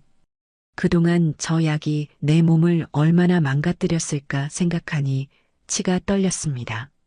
하지만 동시에 승리가 바로 눈앞에 와 있다는 강한 확신이 들었어요. 증거는 차고 넘칠 만큼 모였고 이제 남은 것은 이 모든 증거를 터뜨린 결정적인 무대를 만드는 것뿐이었습니다. 며칠 뒤 저는 영숙이 시킨 대로 마지막 증거 수집에 나섰어요. 바로 은비가 제게 먹이는 약의 실물을 확보하는 것이었죠. 저는 은비가 저녁을 차리는 틈을 타 은비의 방에 몰래 들어갔어요. 심장이 터질 것처럼 뛰었지만 저는 침착하게 행동했습니다. 은비는 보통 약을 자신의 화장대 서랍에 보관했어요. 제가 서랍을 열자 익숙한 약봉지가 눈에 들어왔죠. 저는 그 중에서 약 2알을 꺼내 미리 준비해간 휴지에 감쌌습니다. 그리고는 서랍을 원래대로 닫아놓고 조용히 방을 빠져나왔어요. 그날 밤 저는 영숙에게 임무 완수라는 짧은 문자를 보냈습니다. 다음 날 아침 영숙은 저희 아파트 재활용 쓰레기를 버리는 곳에서 저와 만나기로 약속했어요. 제가 아침에 분리수거를 하는 척하며 밖으로 나가면 영숙이 그곳에서 기다렸다가 약을 건네받기로 한 거죠. 다음 날 아침 저는 평소보다 더 정신없는 사람처럼 행동하며 집안을 서성거렸어요. 아이고, 오늘은 재활용 버리는 날인데 내가 해야지. 내가 할 수 있어. 은비는 그런 저를 보며 어머님은 그냥 앉아 계세요. 제가 할게요라고 말렸지만 저는 고집을 부렸어요. 아니야, 아니야. 나도 이제 이런 거라도 해야지. 안 그러면 정말 바보가 되고 말 거야. 저는 비틀거리는 척하며 재활용 쓰레기 봉투를 들고 현관을 나섰습니다. 은비는 못마땅한 표정으로 저를 쳐다봤지만 더 이상 말리지는 않았어요. 아마 저러다 다치기나 하지 하고 생각했을 테죠. 아파트 1층 분리수거장에 도착하자 모자를 푹 눌러 쓴 영숙이 저를 기다리고 있었어요. 저는 주변을 한번 살핀 뒤 영숙에게 다가가 쓰레기를 버리는 척하며 품속에 숨겨두었던 약을 건넸습니다. 이거야. 조심해. 알았어. 고생했어, 명자야. 이제 정말 다 끝나가. 조금만 더 버텨. 영숙은 약을 받아들고는 호련히 사라졌어요. 저는 잠시 그 자리에 서서 아침의 차가운 공기를 깊게 들이마셨습니다. 이제 모든 준비는 끝났습니다. 며느리 조은비가 마지막 발악을 할 때까지 기다렸다가 가장 높은 곳에서 가장 깊은 나락으로 떨어뜨릴 일만 남은 것입니다. 제가 예상했던 대로 초조해진 며느리 은비는 마지막 카드를 꺼내 들었어요. 제 아들 재훈이가 더 이상 자기 말대로 움직여주지 않고 저 역시 그저 멍하니 시간만 보내자 상황을 한 번에 끝내버릴 강력한 한 방이 필요하다고 생각했던 거겠죠. 그 마지막 카드는 바로 외부 전문가를 끌어들이는 것이었습니다. 어느 날 오후 은비는 한껏 상냥한 목소리로 제게 말했어요. 어머님, 오늘 오후에 손님이 한 분 오실 거예요. 어머님 건강이 걱정된다고 재훈 씨 친구분이 와서 상담 좀 해주신댔어요. 의사 선생님이시니까 너무 놀라지 마세요. 저는 아무것도 모른다는 표정으로 고개를 끄덕였지만 속으로는 올 것이 왔구나 생각했죠. 재훈이 친구라는 말은 분명 거짓말일 거예요. 은비가 돈으로 매수한 사기꾼이거나 양심을 팔아먹은 의사일 가능성이 높았어요. 그리고 그 모든 상황은 거실 액자 카메라에 고스란히 담길 것이었고요. 오후 서시쯤 초인종이 울렸습니다. 은비는 버선발로 뛰어나가 문을 열었죠. 문 밖에는 인상 좋은 중년의 남자가 서 있었어요. 하얀 가운 대신 점잖은 양복을 입고 있었지만 손에는 의사 가방처럼 보이는 것을 들고 있었죠. 아이고, 박사님. 어서 오세요. 누추한 곳까지 이렇게 와주시고 정말 감사합니다. 은비는 허리를 90도로 굽히며 남자를 집 안으로 안내했어요. 남자는 거실 소파에 멍하니 앉아있는 저를 보더니 안타깝다는 듯 혀를 찼습니다. 어머님이시군요. 말씀 들었던 것보다 상태가 더 안 좋아 보이시네요. 네, 박사님. 하루가 다르게 나빠지세요. 이러다 정말 큰일 날까봐 걱정이에요. 두 사람은 마치 오랫동안 합을 맞춰온 연극 배우처럼 자연스럽게 대화를 주고받았어요. 남자는 제 앞에 다가와 앉더니 아주 부드러운 목소리로 말을 걸었습니다. 어머님, 안녕하세요. 저는 김재준이라고 합니다. 아드님 친구인데 어머님 편찮으시다는 이야기 듣고 걱정이 돼서 와봤습니다. 저는 남자를 빤히 쳐다보다가 갑자기 해맑게 웃으며 말했어요. 우리 아들 친구? 우리 재훈이 친구면 아직 고등학생 아니에요? 아저씨는 나이가 너무 많은데. 제 말에 남자의 얼굴에 잠시 당황한 기색이 스쳤지만 그는 곧 평정을 되찾고 은비와 눈빛을 교환했어요. 은비는 보셨죠? 하는 표정으로 고개를 절레절레 저었고요. 어머님, 제가 몇 가지 질문만 드릴게요. 오늘 아침에 뭐 드셨는지 기억나세요? 아침? 밥 먹었나? 아닌가, 빵을 먹었나 잘 모르겠어요. 그럼 지금 여기가 어디인지는 아시겠어요? 우리 집 아닌가? 남의 집 같은데. 남자는 제가 대답할 때마다 수첩에 무언가를 빠르게 적어 내려갔어요. 진찰이라고 하기에는 너무나 형식적이고 허술했죠. 그는 제 혈압을 재거나 청진기를 대보는 신용조차 하지 않았어요. 그저 몇 가지 질문을 던지고 저의 혼란스러운 대답을 유도할 뿐이었죠. 10분 남짓한 진찰이 끝나고 남자는 심각한 표정으로 은비와 재훈이를 불렀습니다. 마침 퇴근하고 돌아온 재훈이도 그 자리에 함께 있었죠. 두 분께 아주 유감스러운 말씀을 드려야겠습니다. 어머님은 알츠하이머성 치매가 이미 상당히 진행된 상태입니다. 지금 당장 전문적인 치료와 보호가 필요합니다. 이대로 방치하면 자신뿐만 아니라 주변 사람들까지 위험하게 만들 수 있습니다. 남자의 말에 은비는 기다렸다는 듯이 눈물을 글썽이며 재훈이의 팔을 붙잡았어요. 여보, 들었지? 내가 뭐라고 했어. 이제 정말 더는 미룰 수가 없어. 박사님, 그럼 저희가 어떻게 해야 할까요? 일단 법원에 성년후견 개시 심판을 청구해서 아드님이나 며느님이 어머님의 법적 후견인이 되셔야 합니다. 그리고 어머님은 전문 요양시설에 모시는 것이 가장 안전하고 좋은 방법입니다. 남자는 미리 준비해 온 것처럼 서류 몇 장을 꺼내 재훈이 앞에 내밀었어요. 이건 제가 작성한 의사소견서입니다. 이걸 법원에 제출하시면 후견인 지정 절차를 조금 더 빨리 진행할 수 있을 겁니다. 재훈이는 하얗게 질린 얼굴로 소견서를 받아들었어요. 자기 엄마가 치매라는 공식적인 진단을 눈앞에서 확인하니 충격이 큰 모양이었죠. 아들의 고통스러운 표정을 보니 마음이 아팠지만 저는 이 연극의 마지막까지 지켜봐야만 했습니다. 여보, 뭘 망설여. 어서 도장 찍어. 이게 다 어머님을 위한 길이라잖아. 은비가 재훈이를 거세게 다그쳤어요. 재훈이는 떨리는 손으로 소견서를 들고 저를 한번 바라보았습니다. 저는 그 순간 아들에게 마지막 신호를 보내기로 결심했어요. 저는 재훈이를 향해 아주 희미하게, 정말 아무도 눈치채지 못할 정도로 살짝 고개를 저었습니다. 아니야, 아들. 이건 진실이 아니야. 재훈이의 눈동자가 크게 흔들렸습니다.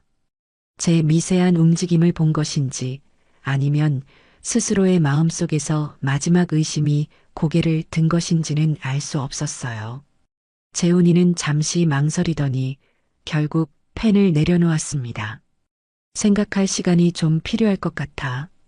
엄마 인생이 걸린 문제인데 이렇게 하루아침에 결정할 수는 없어. 여보. 은비가 소리쳤지만 재훈이는 단호했어요. 오늘은 이만 돌아가 주십시오, 선생님. 와주셔서 감사합니다. 재훈이가 정중하게 남자를 배웅하자 은비는 분을 이기지 못하고 제게 쏘아붙였습니다. 다 어머님 때문이야. 저렇게 아들을 물고 늘어지니 일이 제대로 될 리가 있나? 그때였어요. 의사가 현관문을 나서기 전 은비에게 아주 작은 목소리로 속삭이는 것을 거실 액자 카메라가 놓치지 않았습니다. 약속한 잔금은 계좌로 바로 입금해 주십시오, 사모님. 은비는 고개를 끄덕였고 그들의 은밀한 거래는 완벽하게 영상으로 기록되었습니다. 저는 속으로 승리의 미소를 지었습니다. 이제 모든 증거는 모였습니다. 며느리 조은비와 그 협력자들이 빠져나갈 구멍은 어디에도 없었습니다. 이제 남은 것은 이 모든 진실을 세상에 공개하고 저 악독한 며느리에게 가장 고통스러운 방식으로 심판을 내리는 일뿐이었습니다. 며느리 은비가 사기꾼 의사까지 끌어들여 제 아들 재훈이를 압박하는 모습을 본 순간 저는 직감했습니다. 이제 커튼을 내릴 시간이 왔다는 것을요. 저 악독한 연극의 마지막 장은 바로 제 손으로 직접 끝내야만 했습니다. 더 이상 저들의 무대 위에서 병든 노인 행세를 하며 시간을 끌 이유가 없었죠. 은비가 가장 의기양양한 순간 자신이 모든 것을 손에 넣었다고 확신하는 바로 그 순간에 모든 것을 무너뜨려야 했습니다. 그래야 가장 처절하고 가장 완벽한 심판이 될 테니까요. 그날 밤 은비는 재훈이를 닥달하다 지쳐 자기 방으로 들어가고 재훈이 역시 무거운 마음을 안고 서재로 들어갔습니다. 저는 집안의 모든 불이 꺼지고 깊은 정적이 흐를 때까지 조용히 기다렸어요. 그리고는 살며시 제 방에서 나와 낮에 영숙이 몰래 가져다 준 대포폰을 손에 쥐었습니다. 제 명의가 아닌 다른 사람의 이름으로 개통된 전화기였죠. 영숙의 치밀함은 이런 데서 빛을 발했어요. 저는 화장실에 들어가 문을 잠그고 영숙에게 전화를 걸었습니다. 신호음이 몇 번 울리지 않아 영숙이 전화를 받았죠. 그 목소리는 언제나처럼 차분해서 제 떨리는 마음을 진정시켜 주었습니다. 나야, 영숙아. 응, 명자야. 목소리가 왜 그래? 무슨 일 있었어? 오늘 은비가 의사를 데려왔어. 물론 가짜였지. 내 앞에서 보란 듯이 내가 중증 치매라고 진단하고 재훈이에게 후견인 지정 서류를 내밀더군. 수화기 너머로 영숙이 낮게 욕설을 내뱉는 소리가 들렸어요. 그것까지 예상했던 바야. 그래서 재훈이는 도장을 찍었어? 아니, 망설이더군. 생각할 시간이 필요하다며 돌려보냈어. 다행이네. 내 아들이 완전히 구제불능은 아니었구나. 내가 그동안 조금씩 흘려놓은 힌트들이 효과가 있었던 거야. 그래. 하지만 은비가 이대로 포기할 것 같지는 않아. 아마 내일은 더 거세게 재훈이를 몰아붙이겠지. 그래서 말인데, 영숙아. 이제 끝내야겠어. 바로 내일. 제 단호한 목소리에 영숙은 잠시 말이 없다가 이내 결심이 선 듯 대답했습니다. 알았어. 너의 뜻이 그렇다면 그렇게 해야지. 증거는 모두 준비됐어. 영상 파일은 내가 가지고 있고 나머지 서류 증거와 증인들은 내가 데리고 갈게. 시간과 장소만 말해. 내일 저녁 8시. 우리 집 거실이야. 은비가 아마 그 시간에 맞춰 다시 판을 벌일 거야. 변호사랑 그 미용실 아가씨도 꼭 함께 와줘. 걱정 마. 차질 없이 준비할게. 그리고 명자야. 영숙이 제 이름을 나지막이 불렀어요. 너 혼자 너무 애쓰지 마. 내 뒤에는 내가 그리고 진실이 버티고 있다는 걸 잊지 마. 내일 보자. 전화를 끊고 나서도 저는 한참 동안 차가운 화장실 타일 벽에 기대어 서 있었습니다. 심장이 세차게 뛰었죠. 두려움 때문이 아니었어요. 그것은 거대한 폭풍을 앞둔 전사의 설렘과 긴장감이었어요. 방으로 돌아온 저는 침대에 눕지 않고 책상 앞에 앉았습니다. 그리고는 제 휴대폰을 들어 아들 재훈이에게 보낼 마지막 문자를 쓰기 시작했죠. 어떤 말을 써야 할까 수십 번을 쓰고 지우기를 반복했어요. 원망의 말을 쓸 수도 있었고 애원하는 말을 쓸 수도 있었겠죠. 하지만 저는 그 어느 쪽도 선택하지 않았습니다. 저는 제 아들의 마음속에 남은 마지막 선의와 현명함을 믿고 싶었으니까요. 오늘 저녁 너가 믿는 진실이 무엇인지 직접 확인하거라. 엄마는 널 믿는다. 아주 짧은 문장이었지만 거기에는 제 모든 마음이 담겨 있었어요. 아들을 향한 믿음, 그리고 진실을 선택하라는 마지막 기회였죠. 전송 버튼을 누르고 저는 휴대폰 전원을 완전히 꺼버렸습니다. 이제 제가 할 수 있는 모든 준비는 끝났습니다. 남은 것은 운명에 맡기고 내일의 무대 위에서 제 마지막 연기를 펼치는 것뿐이었어요. 다음 날 아침 집안의 공기는 그 어느 때보다 무겁고 차가웠습니다. 재훈이와 은비는 아침 식탁에서 단 한마디도 나누지 않았어요. 재훈이는 밤새 한숨도 못 잔 사람처럼 얼굴이 헬쑥했고 은비는 그런 재훈이를 잡아먹을 듯이 노려보고 있었죠. 저는 평소처럼 멍한 표정으로 밥알만 씹고 있었지만 온 신경은 두 사람에게 쏠려 있었습니다. 재훈이가 출근하고 난 뒤 은비는 제게 다가와 살벌한 목소리로 말했어요. 어머님, 똑똑히 들으세요. 오늘 저녁에 재훈 씨가 서류에 도장을 찍을 거예요. 어머님이 중간에 또 이상한 소리를 하거나 재훈 씨 마음 약해지게 만들면 저 정말 가만히 안 있어요. 아셨어요? 저는 아무것도 못 들었다는 듯 그저 눈만 깜빡였어요. 제 그런 태연한 반응에 은비는 더욱 화가 났는지 정말 말귀를 못 알아들으시네?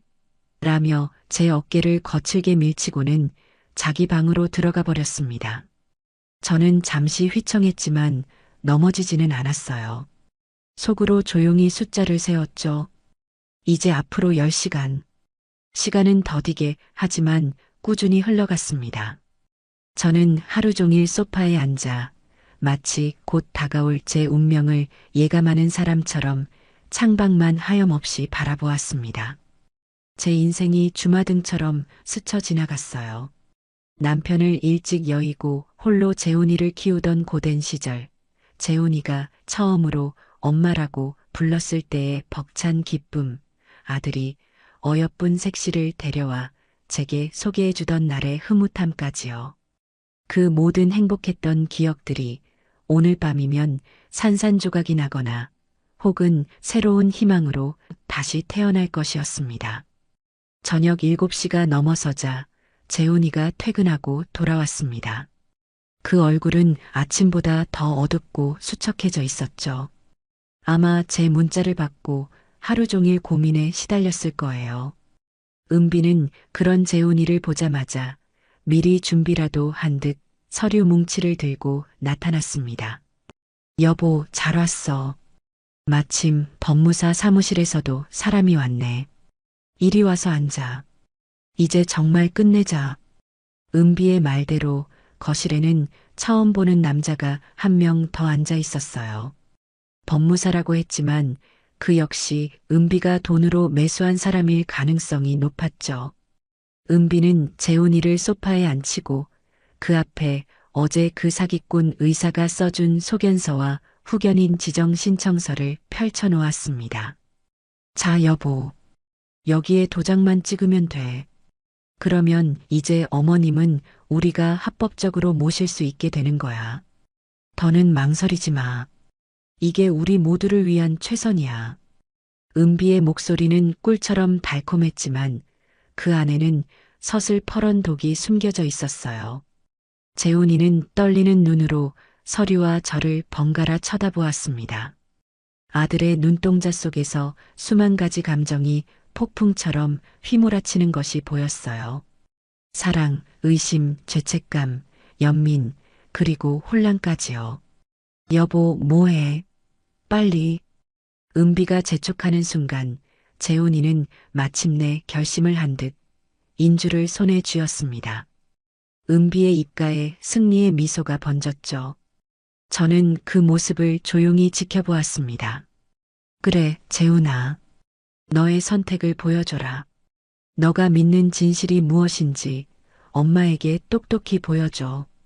재훈이의 손이 천천히, 아주 천천히 서류 위로 내려가고 있었습니다. 제 인생의 모든 것이 걸린 그 찰나의 순간, 시간은 마치 영원처럼 길게 느껴졌습니다. 이제 곧 모든 것이 끝날 것이었습니다. 재훈이의 손가락에 묻은 붉은 인주가 하얀 서류에 닿기 직전, 바로 그 찰나의 순간이었습니다. 거실의 모든 공기가 팽팽한 긴장감으로 응축되어 숨쉬는 것조차 힘겹게 느껴지던 바로 그때, 제가 입을 열었습니다. 지난 몇 달간의 연기를 모두 걷어내고 제 본래의 맑고 또렷한 목소리로요. 잠깐만. 제 목소리는 크지 않았지만 그 안에 담긴 힘은 거실의 모든 소음을 압도하기에 충분했습니다. 재훈이의 손이 허공에 멈췄고 은비와 법무사의 시선이 동시에 제게로 향했습니다. 그들의 얼굴에는 믿을 수 없다는 표정과 함께 불길한 예감이 서리기 시작했죠. 어머님? 지금 은비가 당황해서 말을 더듬었어요. 저는 소파에서 천천히 몸을 일으켰습니다. 늘 구부정하고 힘없던 모습은 온데간데 없고 허리를 꼿꼿이 편 제 모습은 그 자체만으로도 위압감을 풍겼죠. 저는 멍하니 저를 쳐다보는 아들과 며느리를 지나쳐 텔레비전 앞으로 걸어갔습니다. 그리고 품속에 숨겨두었던 작은 USB 하나를 꺼내 들었죠. 이 서류에 도장을 찍기 전에 모두에게 보여줄 것이 있습니다. 우리가 진실이라고 믿는 것들이 과연 정말 진실인지 함께 확인해 보는 것도 나쁘지 않을 것 같아서요. 저는 침착하게 텔레비전 옆면의 USB 포트에 그것을 꽂았습니다. 리모컨을 들어 외부 입력 버튼을 누르자 화면에는 USB라는 글자와 함께 제가 준비한 영상 파일 목록이 나타났습니다. 저는 망설임 없이 첫 번째 파일을 선택하고 재생 버튼을 눌렀어요. 거실의 대형 텔레비전 화면 가득 익숙한 풍경이 나타났습니다. 바로 저희 집 거실이었죠. 화면 속에는 며칠 전에 은비가 등장했습니다. 은비는 소파 위에 놓인 제 보석함을 발견하고는 주위를 두리번거리다 조심스럽게 그것을 열어젖혔습니다. 그리고 그 안에서 반짝이는 다이아몬드 반지를 꺼내 들고는 황홀한 표정을 지었죠. 잠시 망설이던 그녀는 이내 반지를 자신의 주머니 속에 깊숙이 찔러 넣었습니다. 화면 속 은비의 표정에는 탐욕과 죄책감, 그리고 흥분이 뒤섞여 있었죠. 이게 뭐야? 이게 무슨 영상이야? 은비가 비명을 질렀어요. 얼굴이 새하얗게 질려서는 당장이라도 텔레비전을 부술 듯이 달려들 기세였죠. 하지만 그녀의 발은 바닥에 붙어버린 듯 움직이지 않았습니다. 이게 뭐냐니? 너가 내 방에서 내 반지를 훔치는 영상이지. 아주 잘 찍히지 않았니? 요즘 기술이 참 좋아. 저는 아무렇지도 않다는 듯 태연하게 대답하며 다음 영상을 재생했습니다. 이번에 화면에 나타난 것은 제 방이었습니다. 화면 속에 저는 침대에 잠들어 있었고 은비가 제 방에 들어와 짜증 섞인 목소리로 혼잣말을 하는 장면이었습니다. 아이고, 저 징글징글한 노인네. 숨소리도 듣기 싫어. 언제까지 저러고 있을 거야. 약을 좀 더 써야 하나? 확 그냥 잠자는 사이에 아니지. 참아야 해. 거의 다 왔어. 조은비, 조금만 더 참자. 은비의 끔찍한 혼잣말이 거실에 울려 퍼지자 재훈이는 숨을 제대로 쉬지 못했어요. 하는 소리만 내며 믿을 수 없다는 듯 화면과 은비를 번갈아 쳐다봤죠.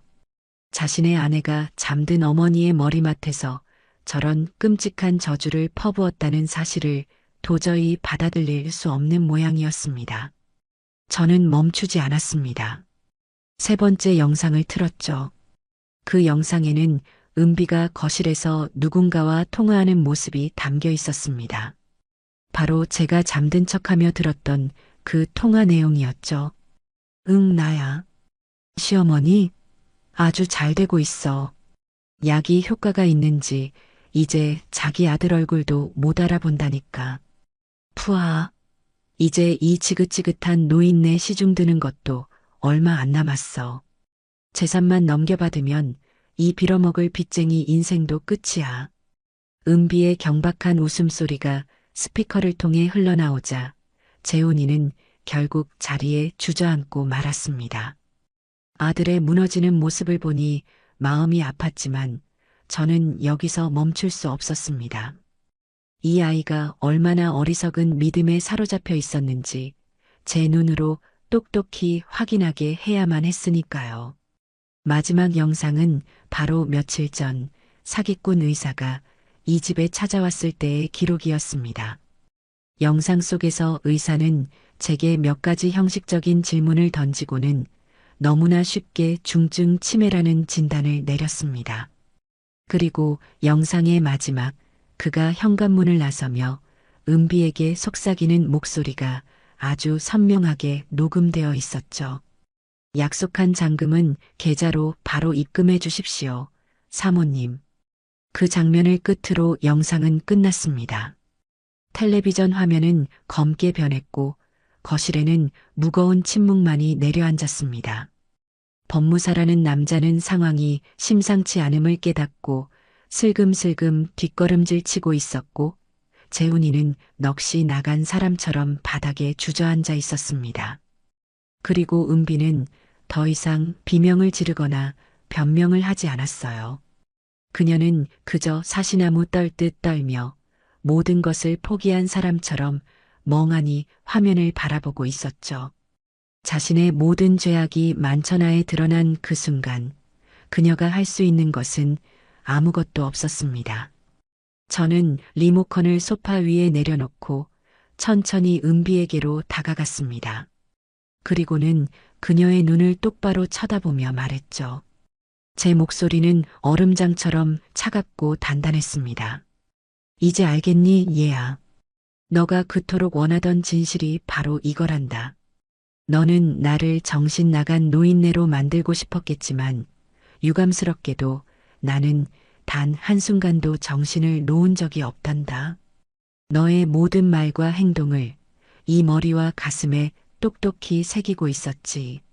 너는 나를 속였다고 생각했겠지만 사실은 처음부터 끝까지 내 손바닥 위에서 놀아나고 있었던 거야. 너의 그 더러운 탐욕이 결국 너 자신을 집어삼키고 만 거란다. 제 말이 끝나자마자 타이밍을 맞춘 듯 현관 초인종 소리가 울렸습니다.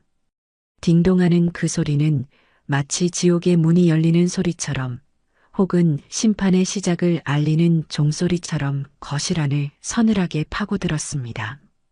초인종 소리에 은비는 마치 전기 충격이라도 받은 듯 몸을 부르르 떨었어요. 저는 그런 며느리를 잠시 내려다본 뒤 직접 현관으로 걸어가 문을 열었습니다.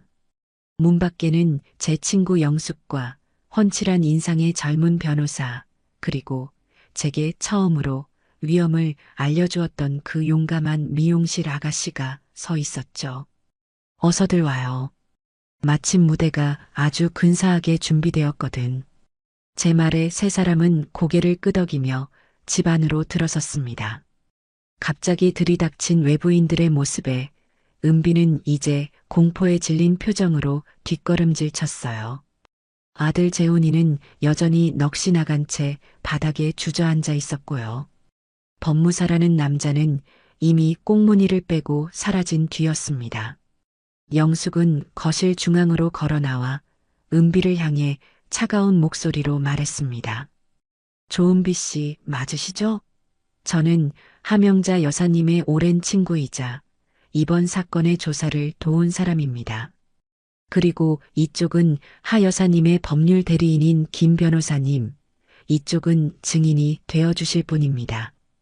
영숙의 소개가 끝나자 김 변호사가 앞으로 나서며 서류 가방을 열었습니다. 조은비 씨, 지금부터 당신이 하명자 여사님께 저지른 범죄 혐의에 대해 말씀드리겠습니다. 잘 들으시길 바랍니다.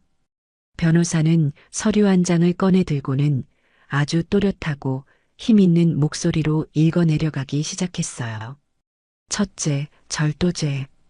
당신은 며칠 전 하명자 여사님의 방에서 시가 1,000만 원 상당의 다이아몬드 반지를 훔쳤습니다. 이 행위는 명백한 절도에 해당하며 앞서 본 영상이 그 증거입니다. 물론 그 반지는 가짜였지만 은비는 그것이 진짜라고 믿고 훔쳤으니 절도죄가 성립된다는 것이 변호사의 설명이었어요. 둘째, 상해죄. 당신은 수개월에 걸쳐 함영자 여사님께 의사의 처방 없는 전문의약품을 고의적으로 복용시켰습니다. 이 약물은 심각한 인지능력 저하와 기억력 감퇴를 유발할 수 있는 향정신성 약물로 이는 명백한 상해 행위에 해당합니다. 여기 약물 성분 분석 결과 보고서와 당신에게 약을 공급한 병원 관계자의 진술서가 있습니다. 변호사가 또 다른 서류 뭉치를 테이블 위에 올려놓았어요. 은비의 얼굴은 이제 하얀색을 넘어 파랗게 질려가고 있었죠. 셋째, 사기 및 사문서 위조 미수. 당신은 금전적 이득을 취할 목적으로 의사와 공모하여 함영자 여사님께 허위 진단서를 발급받았으며 이를 이용해 하 여사님을 금치산자로 만들어 재산을 편취하려 했습니다. 이는 명백한 사기죄에 해당하며 소견서를 위조한 것은 사문서 위조 미수죄가 추가됩니다. 여기 당신과 의사 김재준 씨가 돈을 주고받은 계좌 이체 내역과 두 사람의 통화 녹취록이 있습니다. 증거가 하나씩 나올 때마다 은비는 숨을 제대로 쉬지 못하고 헐떡거렸어요. 그녀가 쌓아 올렸던 거짓의 성이 눈앞에서 와르르 무너져 내리는 순간이었죠. 마지막으로 존속 협박 및 학대. 당신은 함영자 여사님께 상습적으로 폭언을 하고 정신적으로 학대했습니다. 이 또한 관련 영상과 녹취록을 모두 확보한 상태입니다. 변호사의 말이 끝나자 거실에는 잠시 정적이 흘렀습니다. 은비는 이제 모든 것을 포기했는지 바닥에 털썩 주저앉아 끄끄거리며 울기 시작했어요. 하지만 그 눈물에 동정심을 느끼는 사람은 아무도 없었죠. 그때 바닥에 주저앉아 있던 아들 재훈이가 기어오다시피 제게 다가왔습니다. 그리고는 제 바짓가랑이를 붙잡고 오열하기 시작했어요. 엄마, 제가 잘못했어요. 제가 다 잘못했어요. 이 어리석은 아들을 제발 용서해 주세요. 네, 엄마. 저는 아들의 그 처절한 울음소리를 들으며 아무 말 없이 그저 내려다보기만 했습니다. 지금은 아들을 용서하고 위로해 줄 때가 아니었어요. 이 아이는 자신이 저지른 어리석음의 대가를 자신의 눈으로 똑똑히 지켜봐야만 했습니다. 조은비 씨, 마지막으로 하실 말씀 있으십니까? 변호사의 물음에 은비는 울음을 그치고 고개를 들었어요. 그리고는 도끼 서린 눈으로 저를 노려보며 소리쳤습니다. 그래, 다 내가 했어. 그래서 뭐, 저 늙은이가 죽기 전에 돈 좀 편하게 써보겠다는데. 그게 그렇게 잘못이야? 평생 돈만 알고 살아온 구두쇠 같은 인간. 저 돈 죽으면 싸들고 갈 거야? 어차피 아들한테 물려줄 거.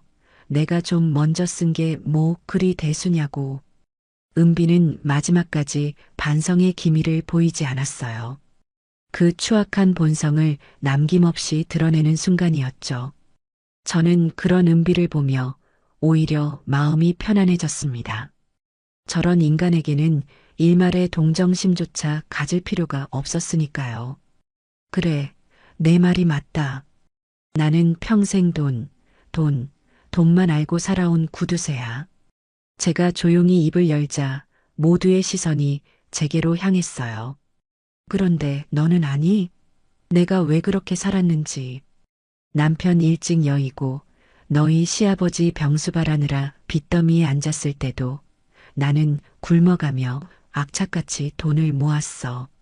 내 새끼, 내 아들 재훈이만큼은 남들처럼 번듯하게 가르치고 굶기지 않으려고. 내가 평생 모은 돈은 그냥 종이 조각이 아니야. 내 눈물이고 내 피고 내 인생 그 자체란 말이다. 그런데 너는 그런 내 인생을 통째로 집어삼키려고 했어. 그런 너를 내가 과연 용서할 수 있을까? 제 말이 끝나기가 무섭게 다시 한번 현관 초인종이 울렸습니다. 이번에는 제가 부른 손님이 아니었어요. 영숙이 미리 연락해둔 경찰들이었죠. 영숙이 현관문을 열어주자 제복을 입은 경찰 2명이 집 안으로 들어섰습니다. 조은비 씨 되십니까? 절도, 상해, 사기, 미수 등의 혐의로 긴급 체포합니다. 변호사를 선임할 수 있으며 묵비권을 행사할 수 있습니다. 경찰이 은비에게 다가가 차가운 수갑을 채웠습니다. 철컥하는 금속성 소리와 함께 길고 길었던 싸움이 마침내 끝이 났습니다. 은비는 마지막 발악처럼 비명을 지르며 끌려나갔고 재훈이는 그 자리에 망부석처럼 굳어 그 모습을 지켜볼 뿐이었습니다. 모든 것이 정리된 텅 빈 거실에서 저는 아주 오랜만에 깊은 숨을 내쉴 수 있었습니다. 비록 많은 상처가 남았지만 저는 제 인생을, 제 자신을 지켜낸 것입니다. 며느리 은비가 경찰에 연행되고 변호사와 증인들이 모두 돌아간 뒤 거실에는 저와 아들 재훈이 단둘만이 남았습니다. 폭풍이 핥히고 지나간 자리처럼 집안은 무겁고 서늘한 침묵에 잠겨 있었죠. 재훈이는 여전히 제 발치에 엎드린 채 어깨를 들썩이며 소리 없이 울고 있었습니다. 그 모습이 너무나 애처롭고 가여웠지만 저는 선뜻 손을 내밀어 아들을 일으켜주지 않았습니다. 이 아이는 스스로 일어설 힘을 길러야만 했으니까요. 한참의 시간이 흐른 뒤 재훈이가 고개를 들었습니다. 눈물과 콧물로 엉망이 된 얼굴은 제가 평생 봐온 아들의 모습 중에 가장 비참하고 초라해 보였어요. 엄마 욕을 하셔도 좋아요. 제가 죽을 죄를 지었습니다. 제 아내의 거짓말에 눈이 멀어 엄마를 의심하고 고통스럽게 만들었어요. 이 불효자식을 어떻게 용서해야 할지 모르겠습니다. 재훈이는 자신의 뺨을 스스로 내리치기 시작했어요. 저는 그런 아들의 손을 조용히 붙잡아 내렸습니다. 그리고는 아주 나지막하지만 단호한 목소리로 말했죠. 너의 죄는 어리석음이다. 진실을 보려는 노력조차 하지 않고 달콤한 거짓에 스스로 눈을 감아버린 죄야. 엄마인 나를 믿지 않고 겨우 몇 년 함께 산 아내의 말만 맹신한 죄지. 제 말에 재훈이는 고개를 떨구었습니다. 하지만 그럼에도 불구하고 너는 내 아들이다. 내 배 아파 낳은 내 자식이야. 그래서 나는 너를 용서할 생각이다. 엄마. 재훈이가 감격한 눈으로 저를 올려다보았어요. 하지만 제 말은 아직 끝나지 않았습니다. 용서는 하겠지만 대가는 치러야지. 이제 내 인생은 너가 스스로 책임져야 한다. 더 이상 엄마 뒤에 숨어서 어리광 부릴 나이는 지났잖니. 저는 자리에서 일어나 안방으로 들어갔습니다. 그리고 장롱 깊숙한 곳에 보관해 두었던 서류 봉투 하나를 꺼내왔죠. 그 안에는 이 아파트의 등기권리증과 제 인감이 들어 있었습니다. 이 집은 팔 거다. 제 말에 재훈이는 놀란 눈으로 저를 쳐다보았어요. 네, 집을요? 왜요, 엄마? 여기서 저랑 같이. 아니, 나는 더 이상 너와 함께 살 생각이 없어. 너는 이제 독립해야 해.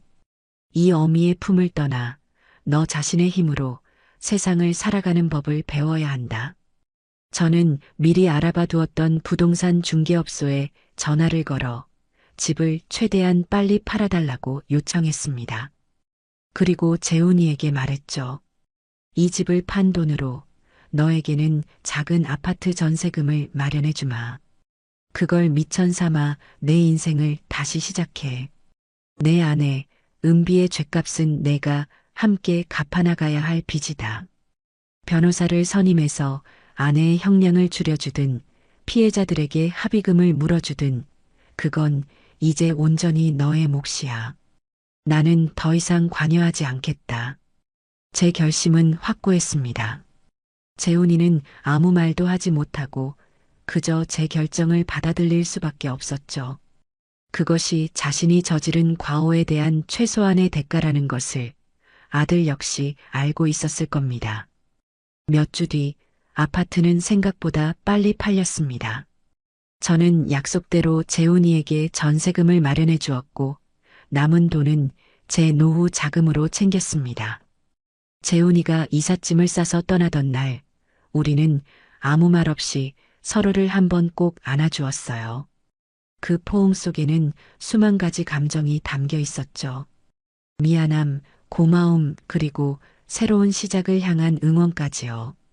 저는 그 넓고 텅 빈 아파트에 며칠 더 머물며 제 지난 인생의 흔적들을 정리했습니다.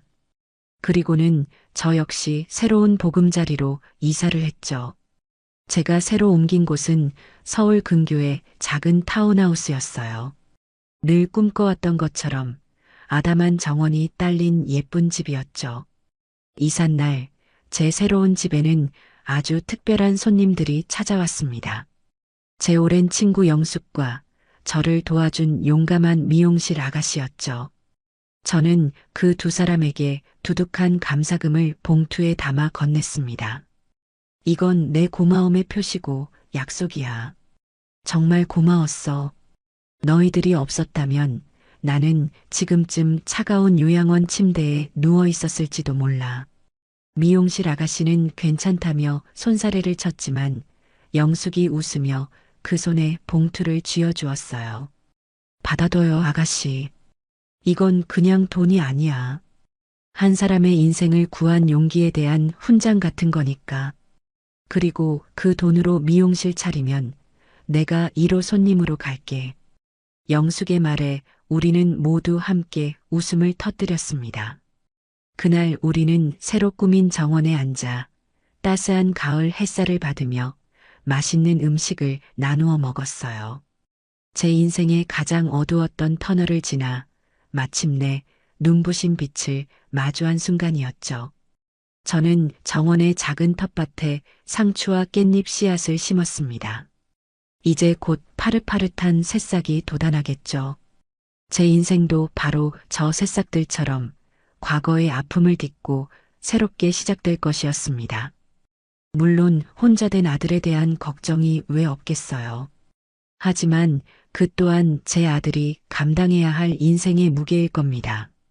저는 이제 제 자신만의 인생을 온전히 저를 위한 시간을 살아갈 생각입니다. 가끔은 영숙과 함께 여행도 다니고 정원을 가꾸며 소소한 행복을 느끼면서요. 저는 이 지혜로운 선택이 가져온 평화로운 결말에 더할 나위 없이 만족하며 조용히 미소 지었습니다. 지었습니다. 지었습니다. 지었습니다. 지었습니다. 지었습니다. 지었습니다. 지었습니다.